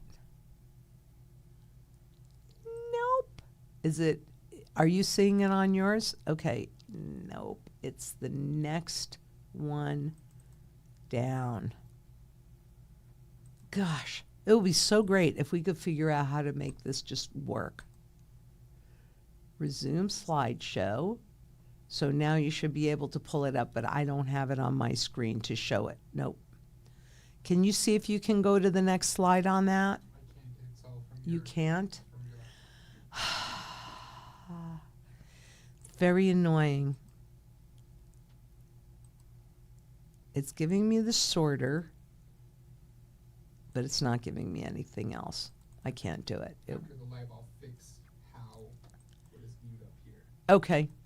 So after the live, he'll put it up there. But if you go to the Fred and you just put in surplus and deficits, it was not until, we were running a surplus into 2000. Now, that was an accounting trick. That wasn't in reality. But okay, because don't change behavior, change accounting. And so really, after 2008 was when we were running for the first time, about a $1.3 trillion deficit, and yet we were servicing $13 trillion in debt. And so I said to myself, how come? Because really, up until that point, the deficits didn't look that bad. And so if you go into the Fred, up in the upper left-hand corner where you have the numbers, you can go back in and look at all of that data, what they created that chart from. And what I discovered was that it was all compounding. The reason why we were servicing $13 trillion when we had only just spent 1.2 trillion in deficits was because of that compounding interest. So it'd be like you and your credit cards, and you don't pay all the interest. You don't have enough money coming in to pay all the interest on your credit cards, but you pay the minimum so that you can keep using that card. Well, all that interest then goes into your principal. And now you're paying interest on top of interest on top of interest. You're never getting out of debt. Ever, ever, ever. Of course, for the U.S. government or for any governments, they don't really care, because if they paid off the debt, then the money that they had in the system would disappear. And they're more into making more money and creating that inflation because it makes things look better. Stock markets going up, real estate markets going up, etc. in terms of the dollars. So, yeah, the variable rate debt, you really want to get rid of it. You really do. And you do whatever you're comfortable with. For me, I don't have any variable rate debt. Took me a while to understand and figure that out, but it's a different strategy. You're going to be okay if you have gold, but do yourself a favor and get rid of your variable rate debt. And Nicole asks, what are your thoughts on Glint? Well, I can see it just like Kinesis Gold too. I can see it in the first part in of the strategy. I like the fact that it is redeemable. I like the fact that it makes it easier to do transactions for, on a day-to-day basis. So I definitely can see a place for it. Plus, I really like Jeremy. He's a very nice guy. Probably have him on at some point. And Andrea van der Kloot says, y'all know Glint Pay is a UK company that does a MasterCard savings in gold. You buy gold, put it on the card, and leave it there, but can spend it on MasterCard all over the world. So yeah, exactly. Now, would I put all of it into that? No, because if you don't hold it, you really don't own it. And do you really want to be enticed to spend your savings? So the answer is no. Thank you, Andrea, for that, because absolutely, it makes sense for that first part, for the barterable part of your portfolio, not for the savings part and to execute the strategy. So not for the protection part of what you've already managed to accumulate, doesn't fit there. Not for the conversion part when it's time to convert your holdings into, it could make some sense there if we had to do it on if you had to pay off something from a corporation. So it could make some sense in there as well, but it probably doesn't really make sense for the large part of the portfolio. Well, it certainly doesn't, because first of all you're doing there is bullion anyway. So, but yeah, I can see it. I said I can see it for the first part of the barterable part of your portfolio. And Terrafin asks, when we have to convert by selling back to the businesses we purchase from, will they be able to handle this? Well, that's why we're dealing with it right now.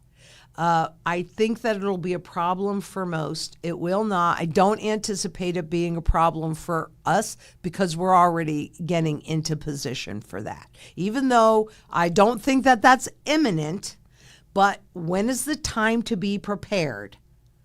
Not 1 second before you have to do it. It's way in advance so that you have things set up and what's the exit strategy?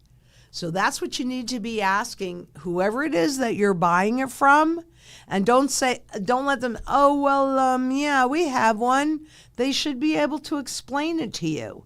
We can explain our exit strategy. Now we're just making sure that we have all of the pieces and players in place so that when it comes time to execute that part of the strategy, that it will be as seamless as possible. That we'll know, okay, this is what we need to do. It can all be scheduled out, blah, blah, blah, done. So, yep, I don't know about other companies, but I do know that we're going to be prepared because we're prepping. And Mike Shaw asks, is it better to get pre-33 coins or bullion for gold? You need to do whatever it is that you are comfortable doing. I am not comfortable with bullion gold because gold has been confiscated in this country 3 times. And I did a series on confiscations, so you might want to go back and look at those. But, desperate governments do desperate things, and currently I'm watching other governments confiscate the wealth of their citizens. And you saw the purchasing power chart. My goodness, inflation is a form of confiscation. These tariffs are a form of confiscation because it makes you have to pay more for the same goods and services. So when they get to the end of this and it's time for everything to be over, do you really think they're going to go, oh, wait, we've gotten enough of your wealth. You get to keep that. That doesn't seem very likely to me. And the other reason is, too, why can't I at least hold this raw coin in my IRA? Because it's classified as a collectible in the same category as this, as is those $18 million coins This is not an $18 million coin, but it's in the same category, and you cannot hold it in an IRA. That's what I want. So you've got to do what you're comfortable with. But again, if you are married to bullion, because some people are, some people just think, well, that can't happen again. Okay, I could be wrong. I don't know. I can't control the government, even though they've done it 3 times before. Okay. I like to do what if I'm right, what if I'm wrong. So if the lion's share of your portfolio is going to be this, then you diversify it with this, so that if they do indeed do a confiscation, you are made whole. Proper diversification is key. American Plantation asks, if $40,000 is the projected value of gold, how do we compare that with the price of future goods, assets, and services? Exactly. And by the way, that's not the projected value of gold. That is the true value of gold for its most important function today. But a rising gold price is an indication of a failing currency and a looming crisis. So they suppress that price. That's why when they start their series of overnight resets, it could go up 3,500% overnight because of that suppression. I show that to you all the time. So understand that today the fundamental value is of gold is 40,000, but of course if you sell an ounce of gold, you're neither going to have to pay 40,000 for it nor sell it for 40,000, because Wall Street banks still rule this. It's when they need to regain our confidence that begins. So that's how we do it, right? If your mortgage, I'm just going to make life easy, okay? If your mortgage balance right now is $400,000, then you need 10 ounces of gold at today's current fundamental value to pay off that mortgage. By the time we get there, we could see spot gold at 3 trillion. I mean, I know it sounds outrageous, except we're just throwing out numbers. They don't mean anything. What matters is what you can actually convert this gold into, right? So when they do those overnight resets, we calculate out how much you need based on the current fundamental value of gold and silver and what your current costs and property taxes and all these different pieces. That's how we can tell how much you need. Now that's going to change, that the numbers will change over time, but not the calculations. I don't know. I don't think that made sense. But yeah, I guess what I should say is we use everything in current tense, right? We know how much this really should be right now at this moment, even though it's not, doesn't matter. We know what your property taxes are. I mean, we talk to you. We don't automatically know that, but you give us this information, and presuming that it's accurate information, it's not complicated to figure out how much gold, how much silver do I need for all these different areas. So that's how you do the calculations. It's based on what everything costs you today, and also what the current fundamental value of gold and silver is today, because it's the quantity of what you're going to need, but that will change in anything that's fixed rate, not that variable rate. But I think that was about as clear as mud. Call us. We'll walk you through it. They'll be able to take all the time that you need to understand this, because guess what? We actually want you to understand it. We actually do. It's a little complicated, but it's not overcomplicated. It's not like a cryptocurrency where you have to be a special kind of engineer to understand the code. It's not like that. We'll get you through it so that you understand it. And Ernie Ferguson asks, what do you think about Texas governor passing the bill to make gold and silver for everyday transactions, developing a gold and silver backed debit card?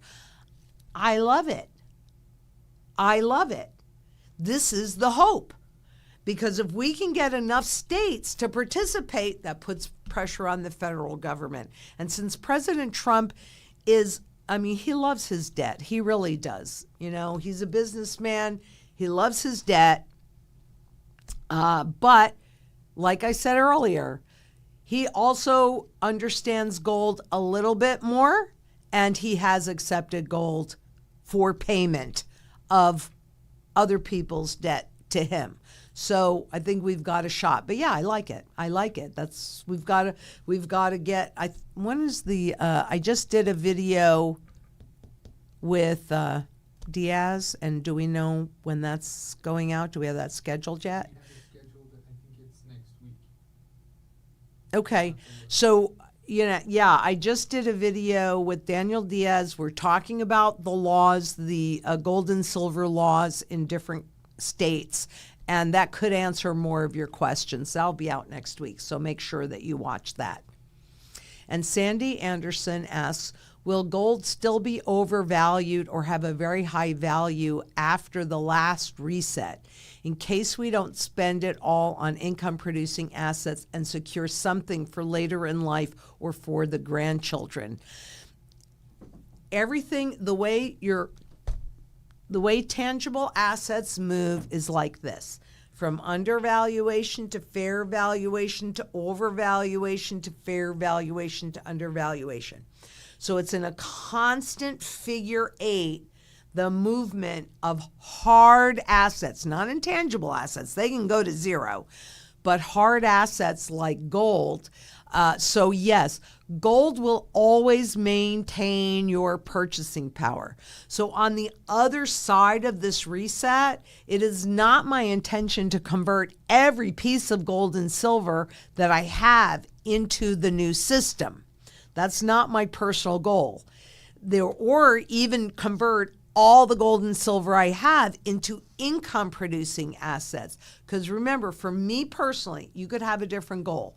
But one of my big, huge goals is to create a legacy that I can leave to my children and all the generations that follow. So the answer is yes. 100% of the time, you always need a foundation of sound money. It's the level of sound money that you need to hold that's going to vary based upon where we are in the trend cycle. So when you ask me about after the last reset, let's see, after the last reset, it will maintain your purchasing power, so it would not be overvalued. As they do those resets, what they're really doing is allowing gold to move towards its true fundamental value. So it would not be, what would push it to overvaluation would be a lot of, the 1%ers buying into it faster and faster and faster. So after the last reset, it wouldn't be overvalued, but we're just going to have to watch this unfold, and we'll talk about it as we do. But you should not be spending it all on income producing assets. You want to make sure that you have a foundation, because remember, again, there's three legs to the dynastic wealth stool: truly rare collectibles, real estate, and gold. So you're going to always have to have some gold to make sure that you can accumulate or maintain those other assets. Does that make sense? In case we don't spend it, yeah, you won't spend it all. And yes, we will make sure that our grandchildren are well taken care of. They're just going to need to be educated so they don't make super stupid choices. But we're not going to be able to control that. You and I, Sandy, will be going, no, don't do that. No, I don't think we get to do that either. And David Armadana asks, hi, Lynette.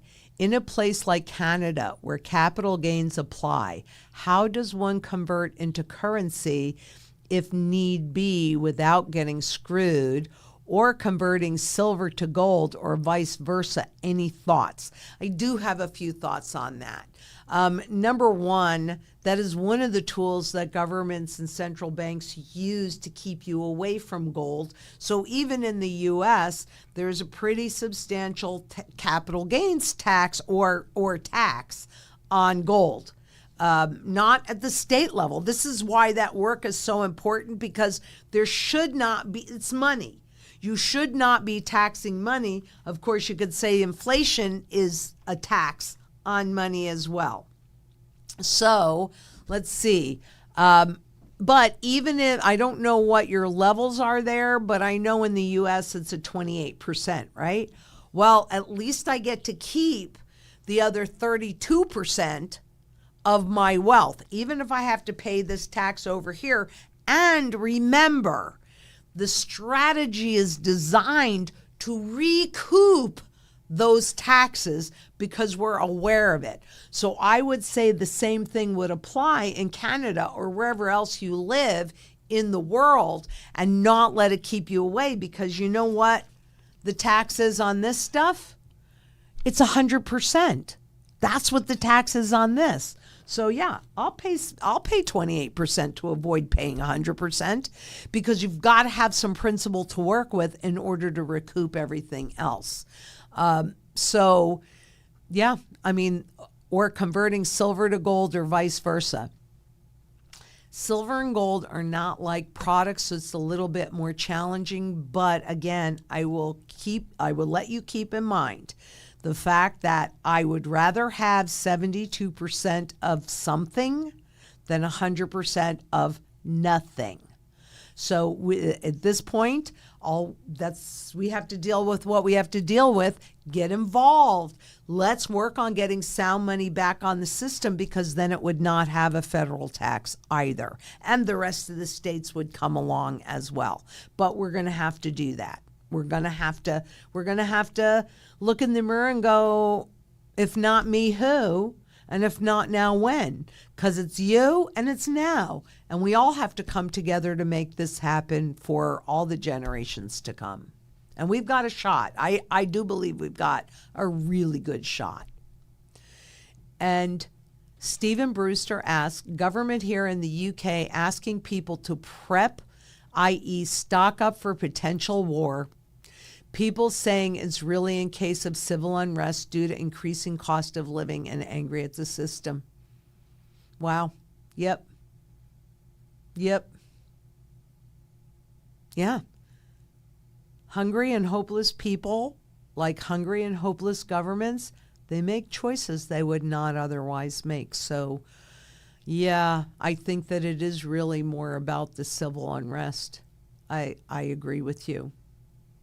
And where are you in the UK? Because at some point I'm going to be there too. But Patrick C. Tube, Patrick from Zang Gang, the gang wants to know if we keep our coins in a public depository. There are many in Florida. Are they subject to government mandate surrender? Well, if you're talking about a bank's safe deposit box, you're not supposed to hold bullion in there, but you can hold the collectible coins in there. You're also not supposed to hold cash in there. And I'm pretty sure there are some private vaults in Florida. I knew of one, but I don't think they're there anymore. But I think there are some private vaults in Florida, and I think that is a safer option. But I would also recommend diversification. So if you have the ability to, the barterable, or at least part of your barterable portfolio, should be as close to you as necessary or as possible, because that's your first line of defense. When you're talking about the income, conversion into income producing assets, well, that's this stuff, and you don't need like right away, so you have a minute. So I highly recommend holding it in several different places, so based upon how you're going to use them. And our strategy is all color coded, and we have I don't know quite where they are with this, but I know that we have stickers and different things to make it easy for you to know, oh, this works with this part of the strategy and this works with this part of the strategy. So we have that lined out to help you understand how you're supposed to use each part, but I would diversify where I hold them as well, because if it's in a bank safe deposit box, they can go in there. And if the bank closes, you're going to lose access to them, to your safe deposit box. So diversify it, make it private as much as possible, either near you or, well, it's got to be near you on the barterable part because you have to be able to access it quickly. But we have a whole list of potential hidey holes that you can do. So just call us and we'll send you that and help you get properly diversified in where you hold your metals to. And Game Sense, the public citizens in Turkey own 5,000 tons of gold. Does this make the country more ready for the reset? Yeah, it does. And by the way, the citizens that are holding that gold probably really, really happy considering what's happening with the Turkish lira, right?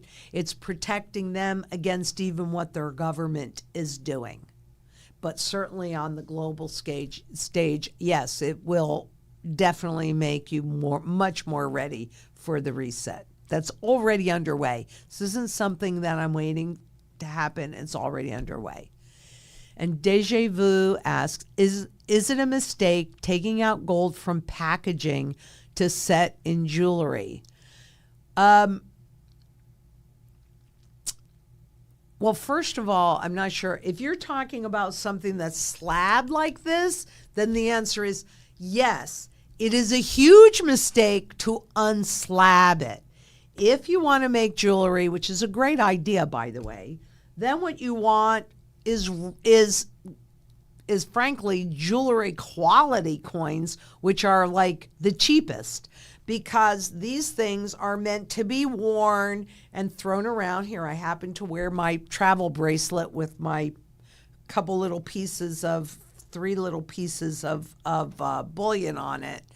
So get jewelry quality. You don't need any higher quality than that. If it is slab, do not break it out of the slab because it will lose value.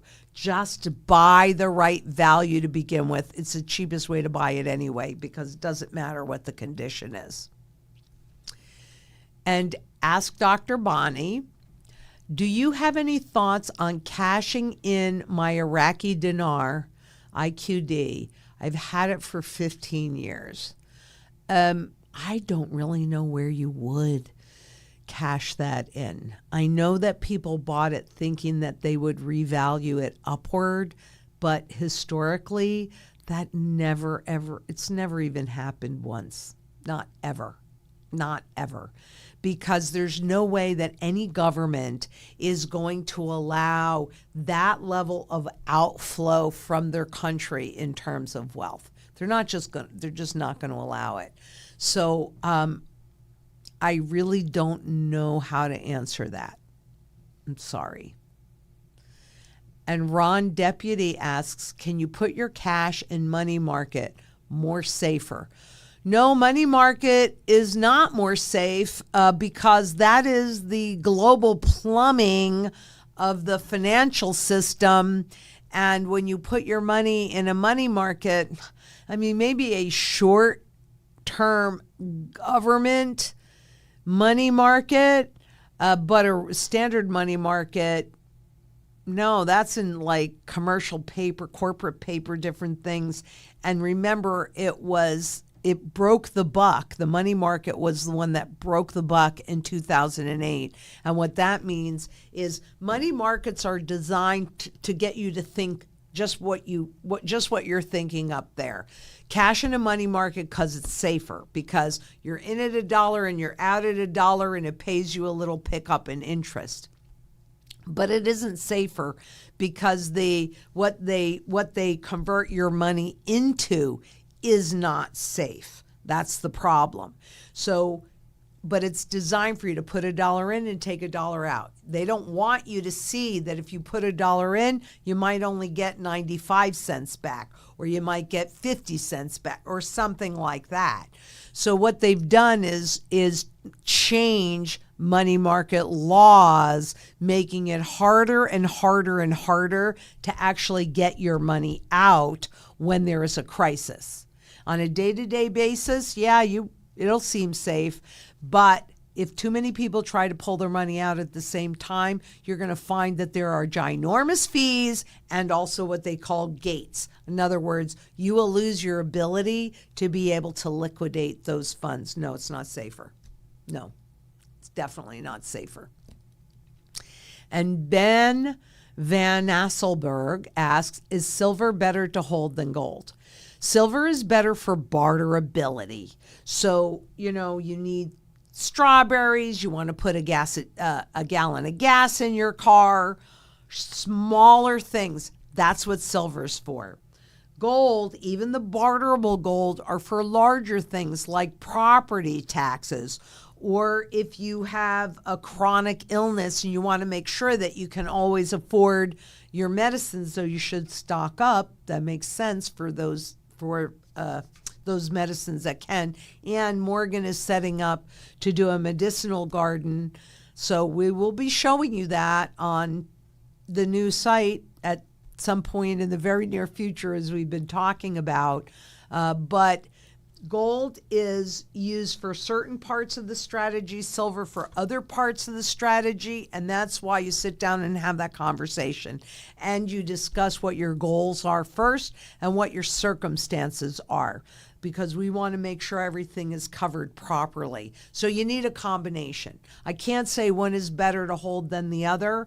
They're for different functions, so you need both. And Burak Gursat says, ma'am, if we don't know the real price of gold and silver, can you tell me about the real price of farmlands?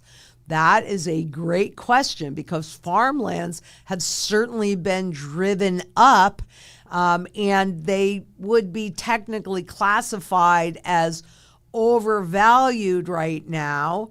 Having said that, you have to eat. So the answer is yes, there is a way, and not just for farmland, but there's actually a way to know the true fundamental value of every single asset out there. And you just look at how history has, you determine what's the most important function that this asset performs. So even if we're looking at farmland, it's to produce food, right? So you look at what's its single most important function, and then how has history valued that function, and then that gives you guidance on how you can determine what that fundamental value is.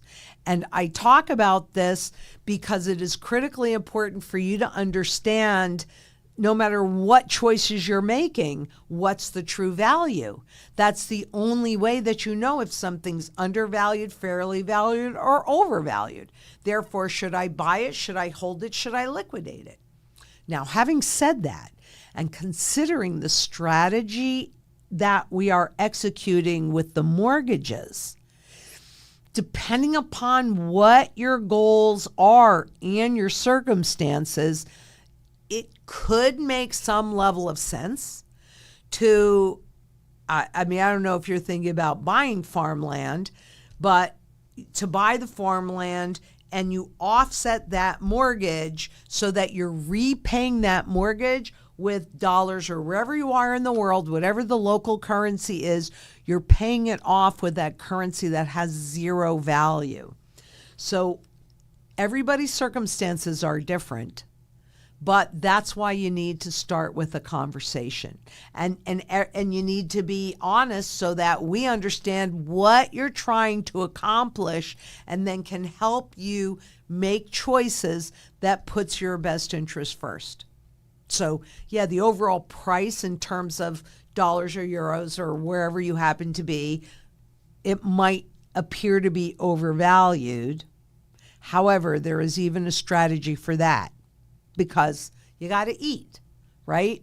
So, and the other thing is as we move along, because I've done this before, so, I can do it for you. If there's any assets that you want me to look at and determine what the fundamental value is, it'll take me a minute, but I'll do that for you because we've got to have that anyway when we're ready to start executing the strategy. I wasn't rushing because I don't need it just yet, but there are strategies out there to handle all of this. And you have to determine the true fundamental value on every single asset or every single instrument out there.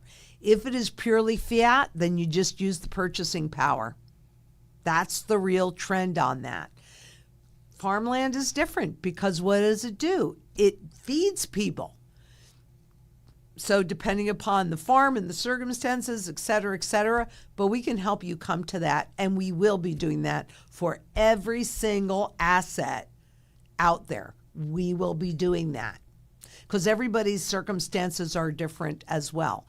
What might work for you in farmland, this, person over here that doesn't have any help, maybe you've got a bunch of kids I don't know what your circumstances are. But everybody's circumstances are different, and the strategy needs to accommodate all of those different circumstances on what you might have. So therefore, we got to know the fundamental value of absolutely everything in order to help you make educated choices. It's not rocket science. It's just based on history. And anybody can really do it. So we will be doing that. And if you want me to do it sooner than later, I'll do that too. And Morgan Alsop asks, what pre-33 gold coins retain value best for wealth preservation? And what graded coins, examples, MS61 or MS64? If it is just for pure asset protection, then you're going to go more toward the lower grades, probably not a 61, but probably closer to like a 62-ish. Right? Maybe a higher population for just pure wealth preservation. So there are different coins for different functions. And once we know what you're trying to accomplish, then we explain that to you and help you make those selections. But for just pure wealth preservation, and probably not a 61, but maybe high pop 62. And Mary Boyd asks, hi, Lynette, is credit union safe to keep our money? Well, credit unions are dependent upon the commercial banks, so I like them better because they're not typically doing derivatives and taking risky bets, but unfortunately, the whole system is tied to the commercial banks like Chase and, and Wells Fargo and those guys. So there's a certain amount that you have to keep in them because maybe you have funds that pull from them, et cetera. You've got to have a bank account. I would also have more than one, right? Well, this is one thing I've learned over the years. It's an Army thing, and they say 1 is none, 2 is 1. So you want to make sure that if for any reason whatsoever, remember banks, credit unions, these guys have safe harbor. So that means that they can basically do anything they want and they are not held accountable. So make sure you have at least 2 accounts. And I like community banks better. I like credit unions better. However, they're dependent upon commercial banks. So I don't think they're really any safer. Actually, they might be a little bit more dangerous because they would not be deemed as too big to fail.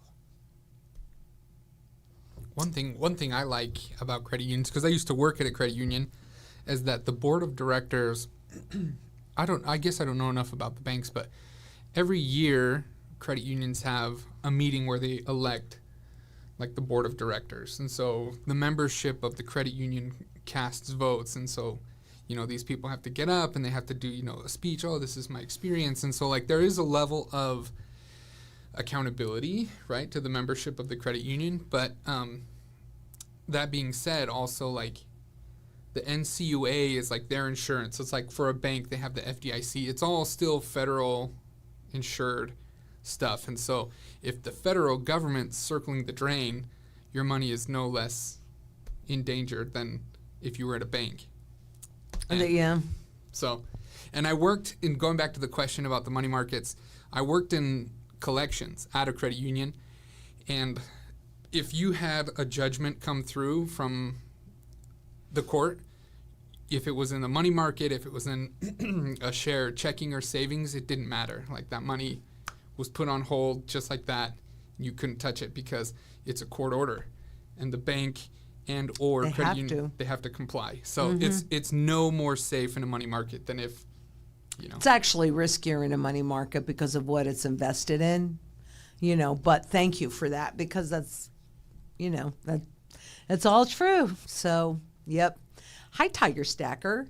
Lynette, I agree with your plan and can't make money from debt. And I think you mean, and you can't make money from debt. I am just wondering how Robert Kiyosaki does it, as it escapes my understanding. So, probably we should talk to Robert, and I could probably see if he'd come on channel and have this conversation. But I know him personally. I think you know him personally too, perhaps. And what he does is when debt is easy to accumulate and the interest rates are at zero, and so that's pushing the prices up on the real estate that he buys or that he's holding, he pulls that equity out and buys another piece of property. Or if he sells a piece of property, he immediately rolls that into another piece of property, so that he's really doing more tax avoidance on it. And it works great on the way up, but it works crappy on the way down. So that's how he does it, Tiger Stacker. He has hopium. And I'm sorry, I had to do a bigger thing because I wanted people to see the hopium. But that's how he does it. He just keeps pulling out the equity as the prices are rising. But then you also have to think the reason why it doesn't work on the way down is the entities that are holding that debt, now that debt is underwater, right? Because the prices are coming back down. That's why it doesn't work well on the way down. He's going to have to liquidate some things to pay some other things. I don't know. This is a saga that's very interesting to watch unfold. Did that help you? But that's how he does it. Right. It's just a whole bunch of debt that makes it look like you have more money. But you still have to service that debt. And C-Wife asks, what is your opinion on Bitcoin and XRP? Well, I believe, there it is. Okay. So Bitcoin and XRP. First of all, they have no physical body. So they are purely digital form with formulas and algorithms that I personally do not understand. I believe that they are a Trojan horse, Bitcoin being born first, and I don't think it was a coincidence or an accident that Bitcoin was developed or came out in January of 2009, and quantitative easing came out in March of 2009. Because the last thing that our governments or our central banks want is for people to own this, because this is private.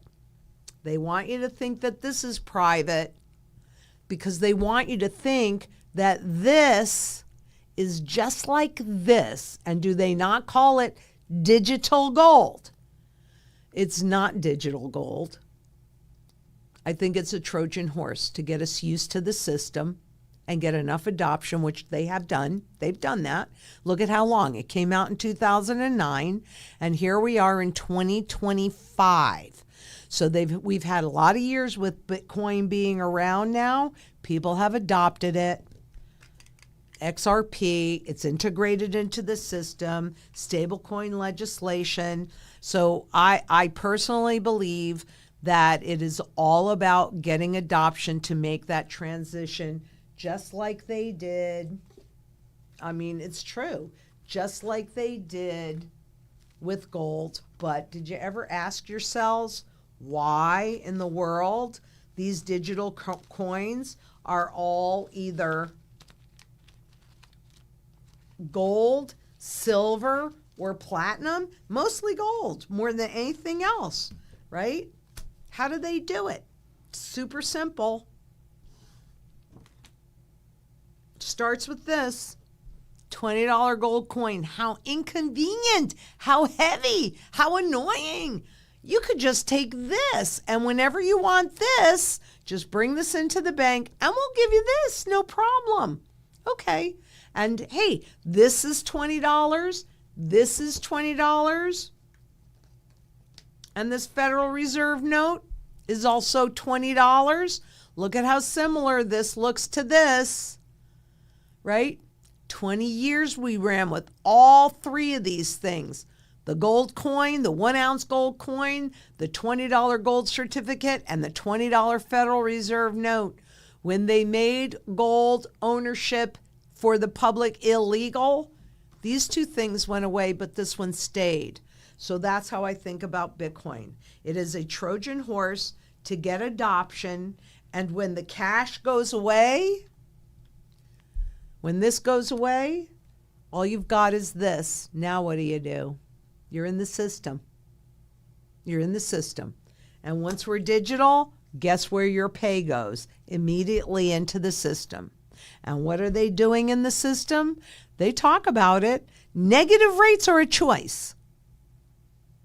Sure, because I'm going to want to bust my butt, save my money, and loan it to a stranger and agree to take back less than what I gave them to begin with, let alone the inflation that it endures. Wouldn't do that, would you? Maybe for your kids, but who else would you do that for? So you have to understand that they need adoption. They need you to think that everything is normal, because by the time you know that it's not so normal, how do you catch a wild hog? You're trapped. So that's what I think about it. I can see some good, but boy, oh boy, can I see some abuse. Boy, oh boy. Gui.dog asks, Lynette, you and your company would do well to look at blockchain. The people want to be able to buy tokenized gold with their Bitcoin and crypto instead of US dollars. We are looking at it, and we're paying attention to this stuff because, look, I'm not sitting here thinking that it's not going to happen.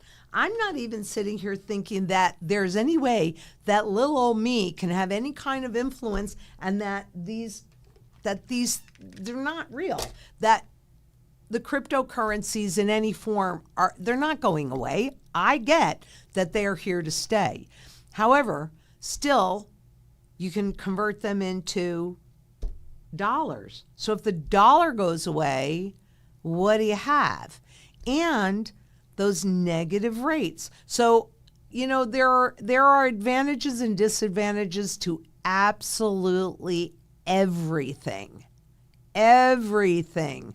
We just have to weigh them, and I'll go back to what if I'm right and what if I'm wrong. So I do agree. That's for Jacqueline, because she's the president and she deals with all the operations and all of that. And I'll see where we stand in that. I know that we're looking at that, though. And I'll just make myself a little note so I don't forget. But I know we've been working on that.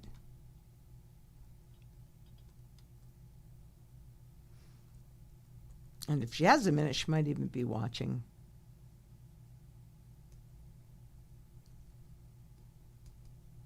Okay, I'll find out.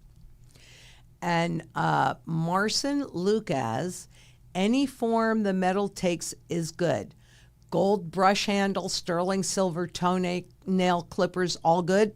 100%. Gold and silver in any form. It's why you see me wear as much jewelry as I do. It's why you see me with my flatware.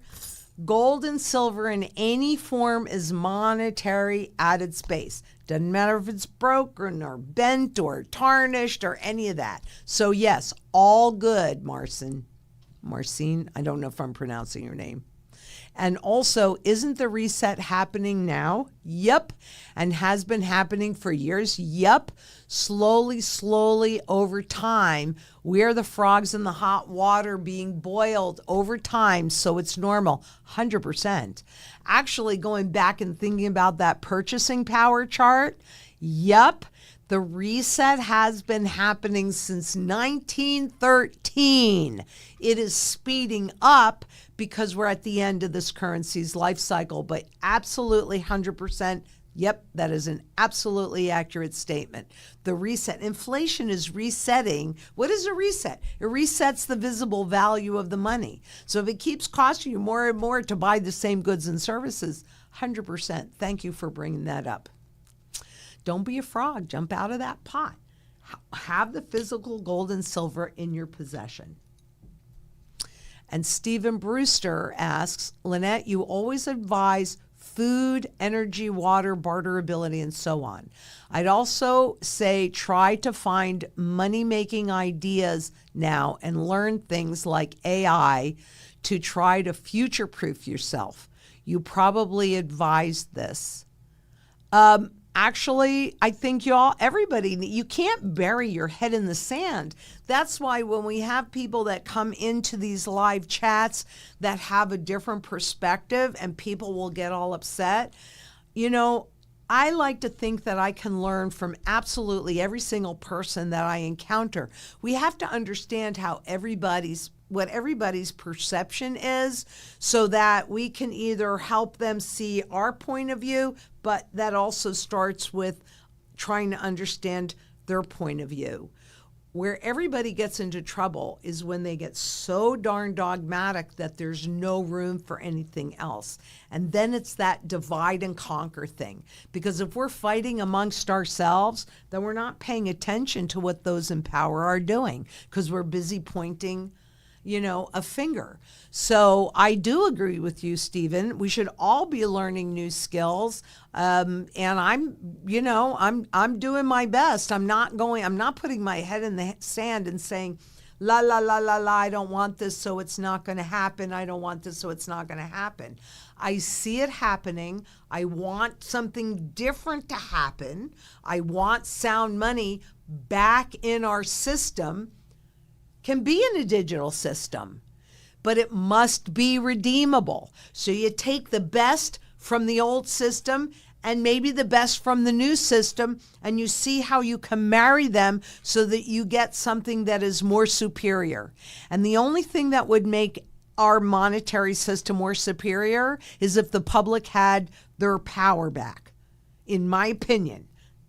I'm sure there are others that would completely disagree with that, but that's what I'm fighting for. I'm not fighting to stop progress or even the technology.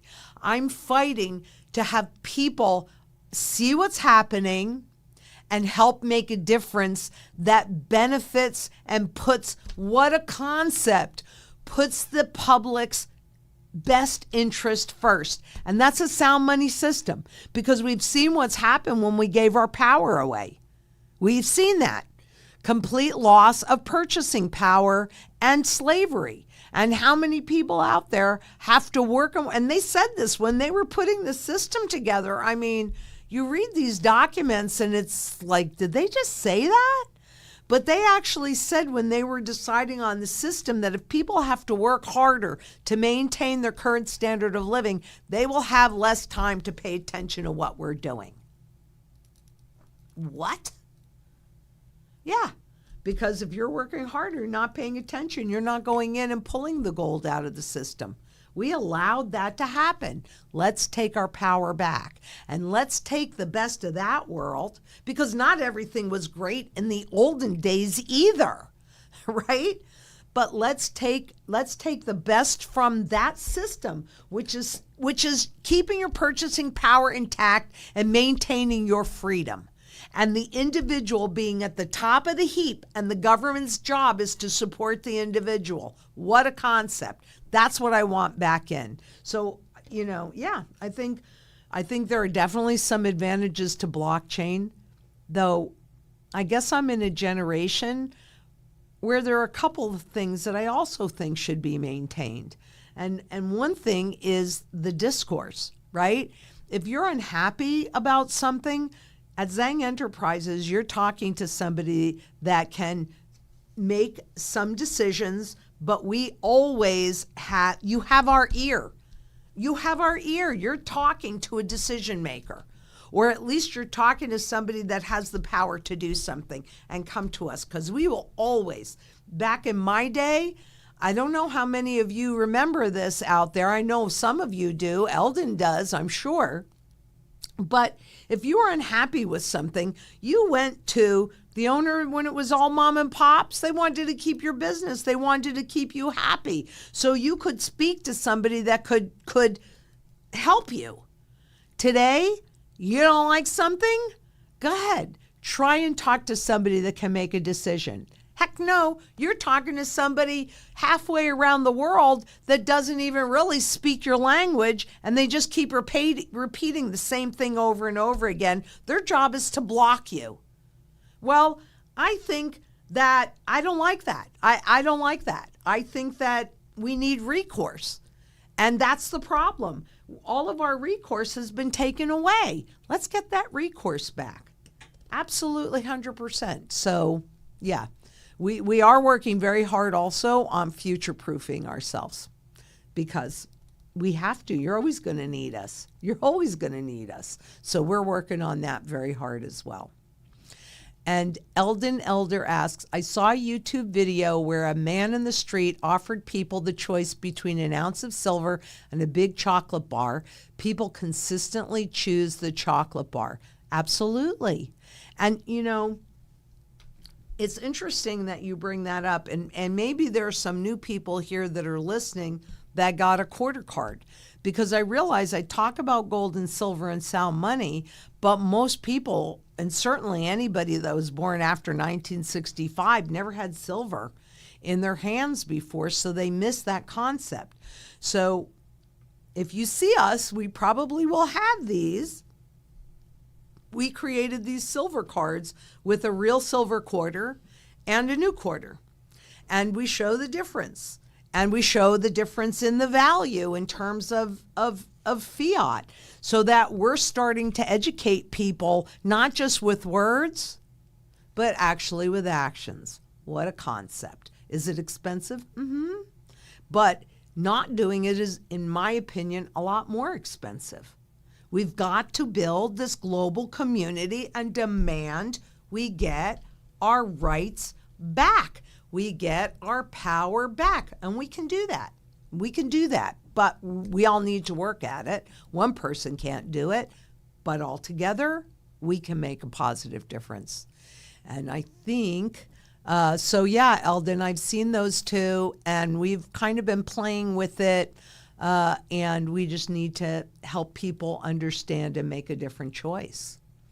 Pine Island Seeds, and then I think, well, okay, I can take a couple minutes. Pine Island Seeds, can you melt a gold back to get the gold? I don't know the answer to that, but I would think so, because gold is indestructible, and they have the thinnest little thousandth of an ounce inside of this quite beautiful gold back. So the answer would be, yeah, you'll get the thousandths of an ounce. I don't know what it would look like. It's probably like itty bitty. I don't think I would do that, because there's a reason why they encapsulate it between the papers. But I would imagine that, yes, you can do that. Yes, you can. Yes, you can. Because gold is indestructible. So that means that thousandths of an ounce, and this is just a one. They have different denominations. But And if anybody's watching from Goldbacks, if I'm mistaken about that, I mean, I wouldn't do it, but I would imagine you can because gold is indestructible. And Eldon Elder, what is the statute of limitations on gold that was supposed to be turned into the government in 1933? What a question. Actually, according to that, there are a couple things that I want to say on that. Number one, I think it was either 1964 or 1965 when my uncle was sitting with, at least 3,000 ounces of this kind of gold. But remember, gold contracts, gold clauses, those were outlawed in 33 as well. So I think it was either 64 or 65. I'd have to go back and look. They legalized gold contracts again. You know what? I'll do a little thing on that because I actually have all of that. That would not take me very much to do, and I'll show you. So for contracts, that statute of limitations, they lifted in 1965, but for the physical metal, like those 3 1930 or those 10 1933 gold coins that were discovered in this jeweler's lockbox after he died, safe deposit box after he died, and that family stupidly sent them into Treasury for authentication, and the Treasury kept them, and there was this whole big thing. I don't think there is a statute of limitations. The government outlawed it. There will not ever be another pre or 1933 gold coin that would have been considered classified as good money. So in the physical form, there is no statute of limitations. In the paper form, they lifted that. You know what? I'll do something on that because I actually already have it pretty much. I'll probably have to modify it a little bit, but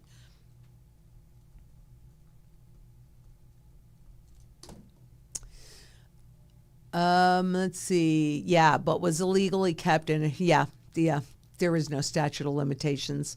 If they'd have kept it, look, if something like that happens to somebody that's watching, and that would be great if it did. If something like that happens, what you want to do is you want to go to another country, maybe London, and hire somebody to negotiate and not let anybody know that you have it or that you're in the U.S. or wherever you are. But that's how the one was turned into money. And King Farouk had it. He actually had to send in the Treasury $20 to make it legal currency, and then they could auction that off. But yeah, no statute on limitations on that. Les P asks, what caused purchasing power to basically flatten since the 90s? More debt? Actually, it only looks like it's flat because you're going all the way back to 1913. If you went to the 1990s and then pulled it forward, you would see a very different picture. And if you went to 2008 and pulled that further, you'll see it's even more different picture. And if you go to 2020 to current, you'll see it's even different picture. So those gray bars are official recessions, and every single time they hit a gray bar, the speed that they printed this stuff was faster and faster and faster. So they debased the currency faster and faster. It's just that length of time and the fact that there's not as much purchasing power that they can pull out makes it appear flat. And if that would be helpful, I'm super happy to do that as well. If this thing was working, I could just do it just like that. But long and short.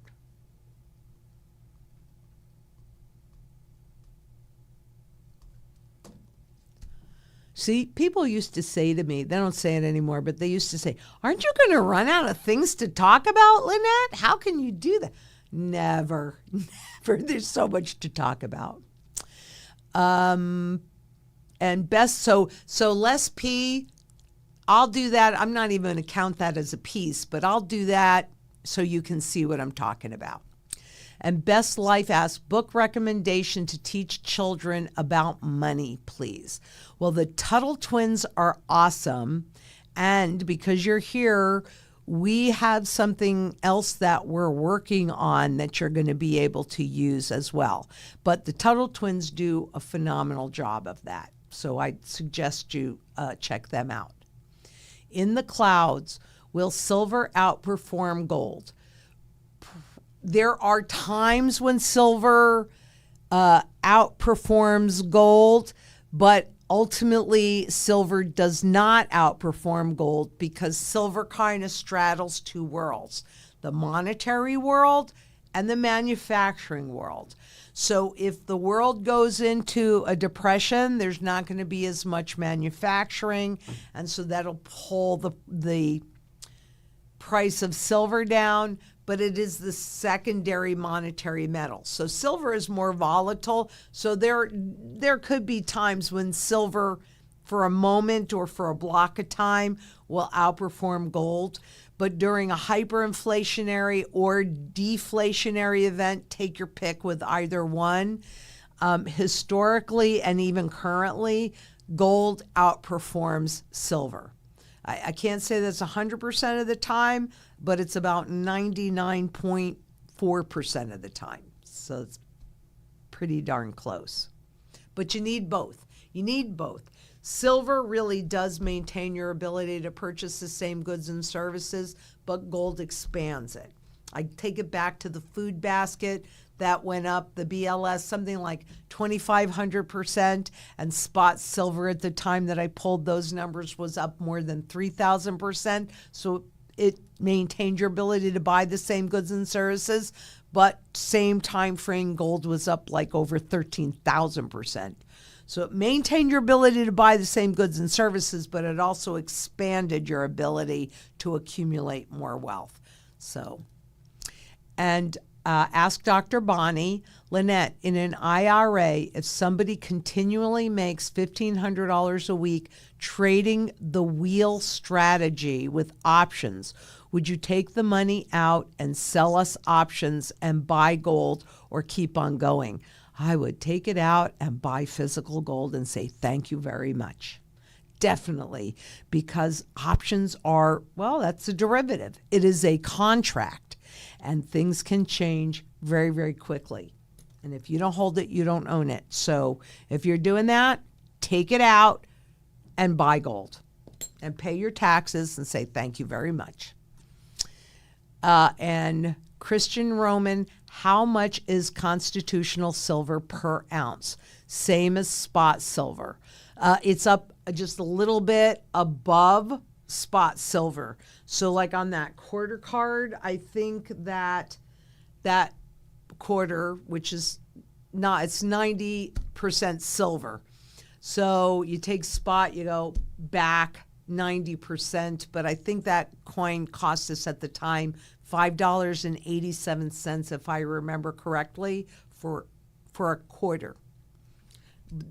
Of course, it's going to vary based upon the spot market, but that's constitutional silver. So just a little above spot. But call us. They can be more specific. Remember, I don't really work in that area because I'm so busy in production for the YouTube. So I think that's it for today. This was great. Thank you guys so much for showing up. And I mean, I do. Tuesday is definitely my very favorite day. And I know we are making a difference. So I will see you next week.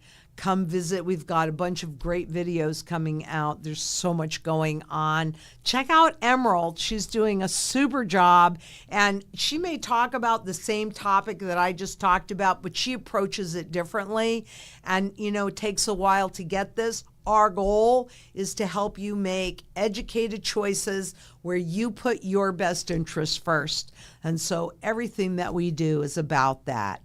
And until next we meet, please be safe out there. Bye-bye.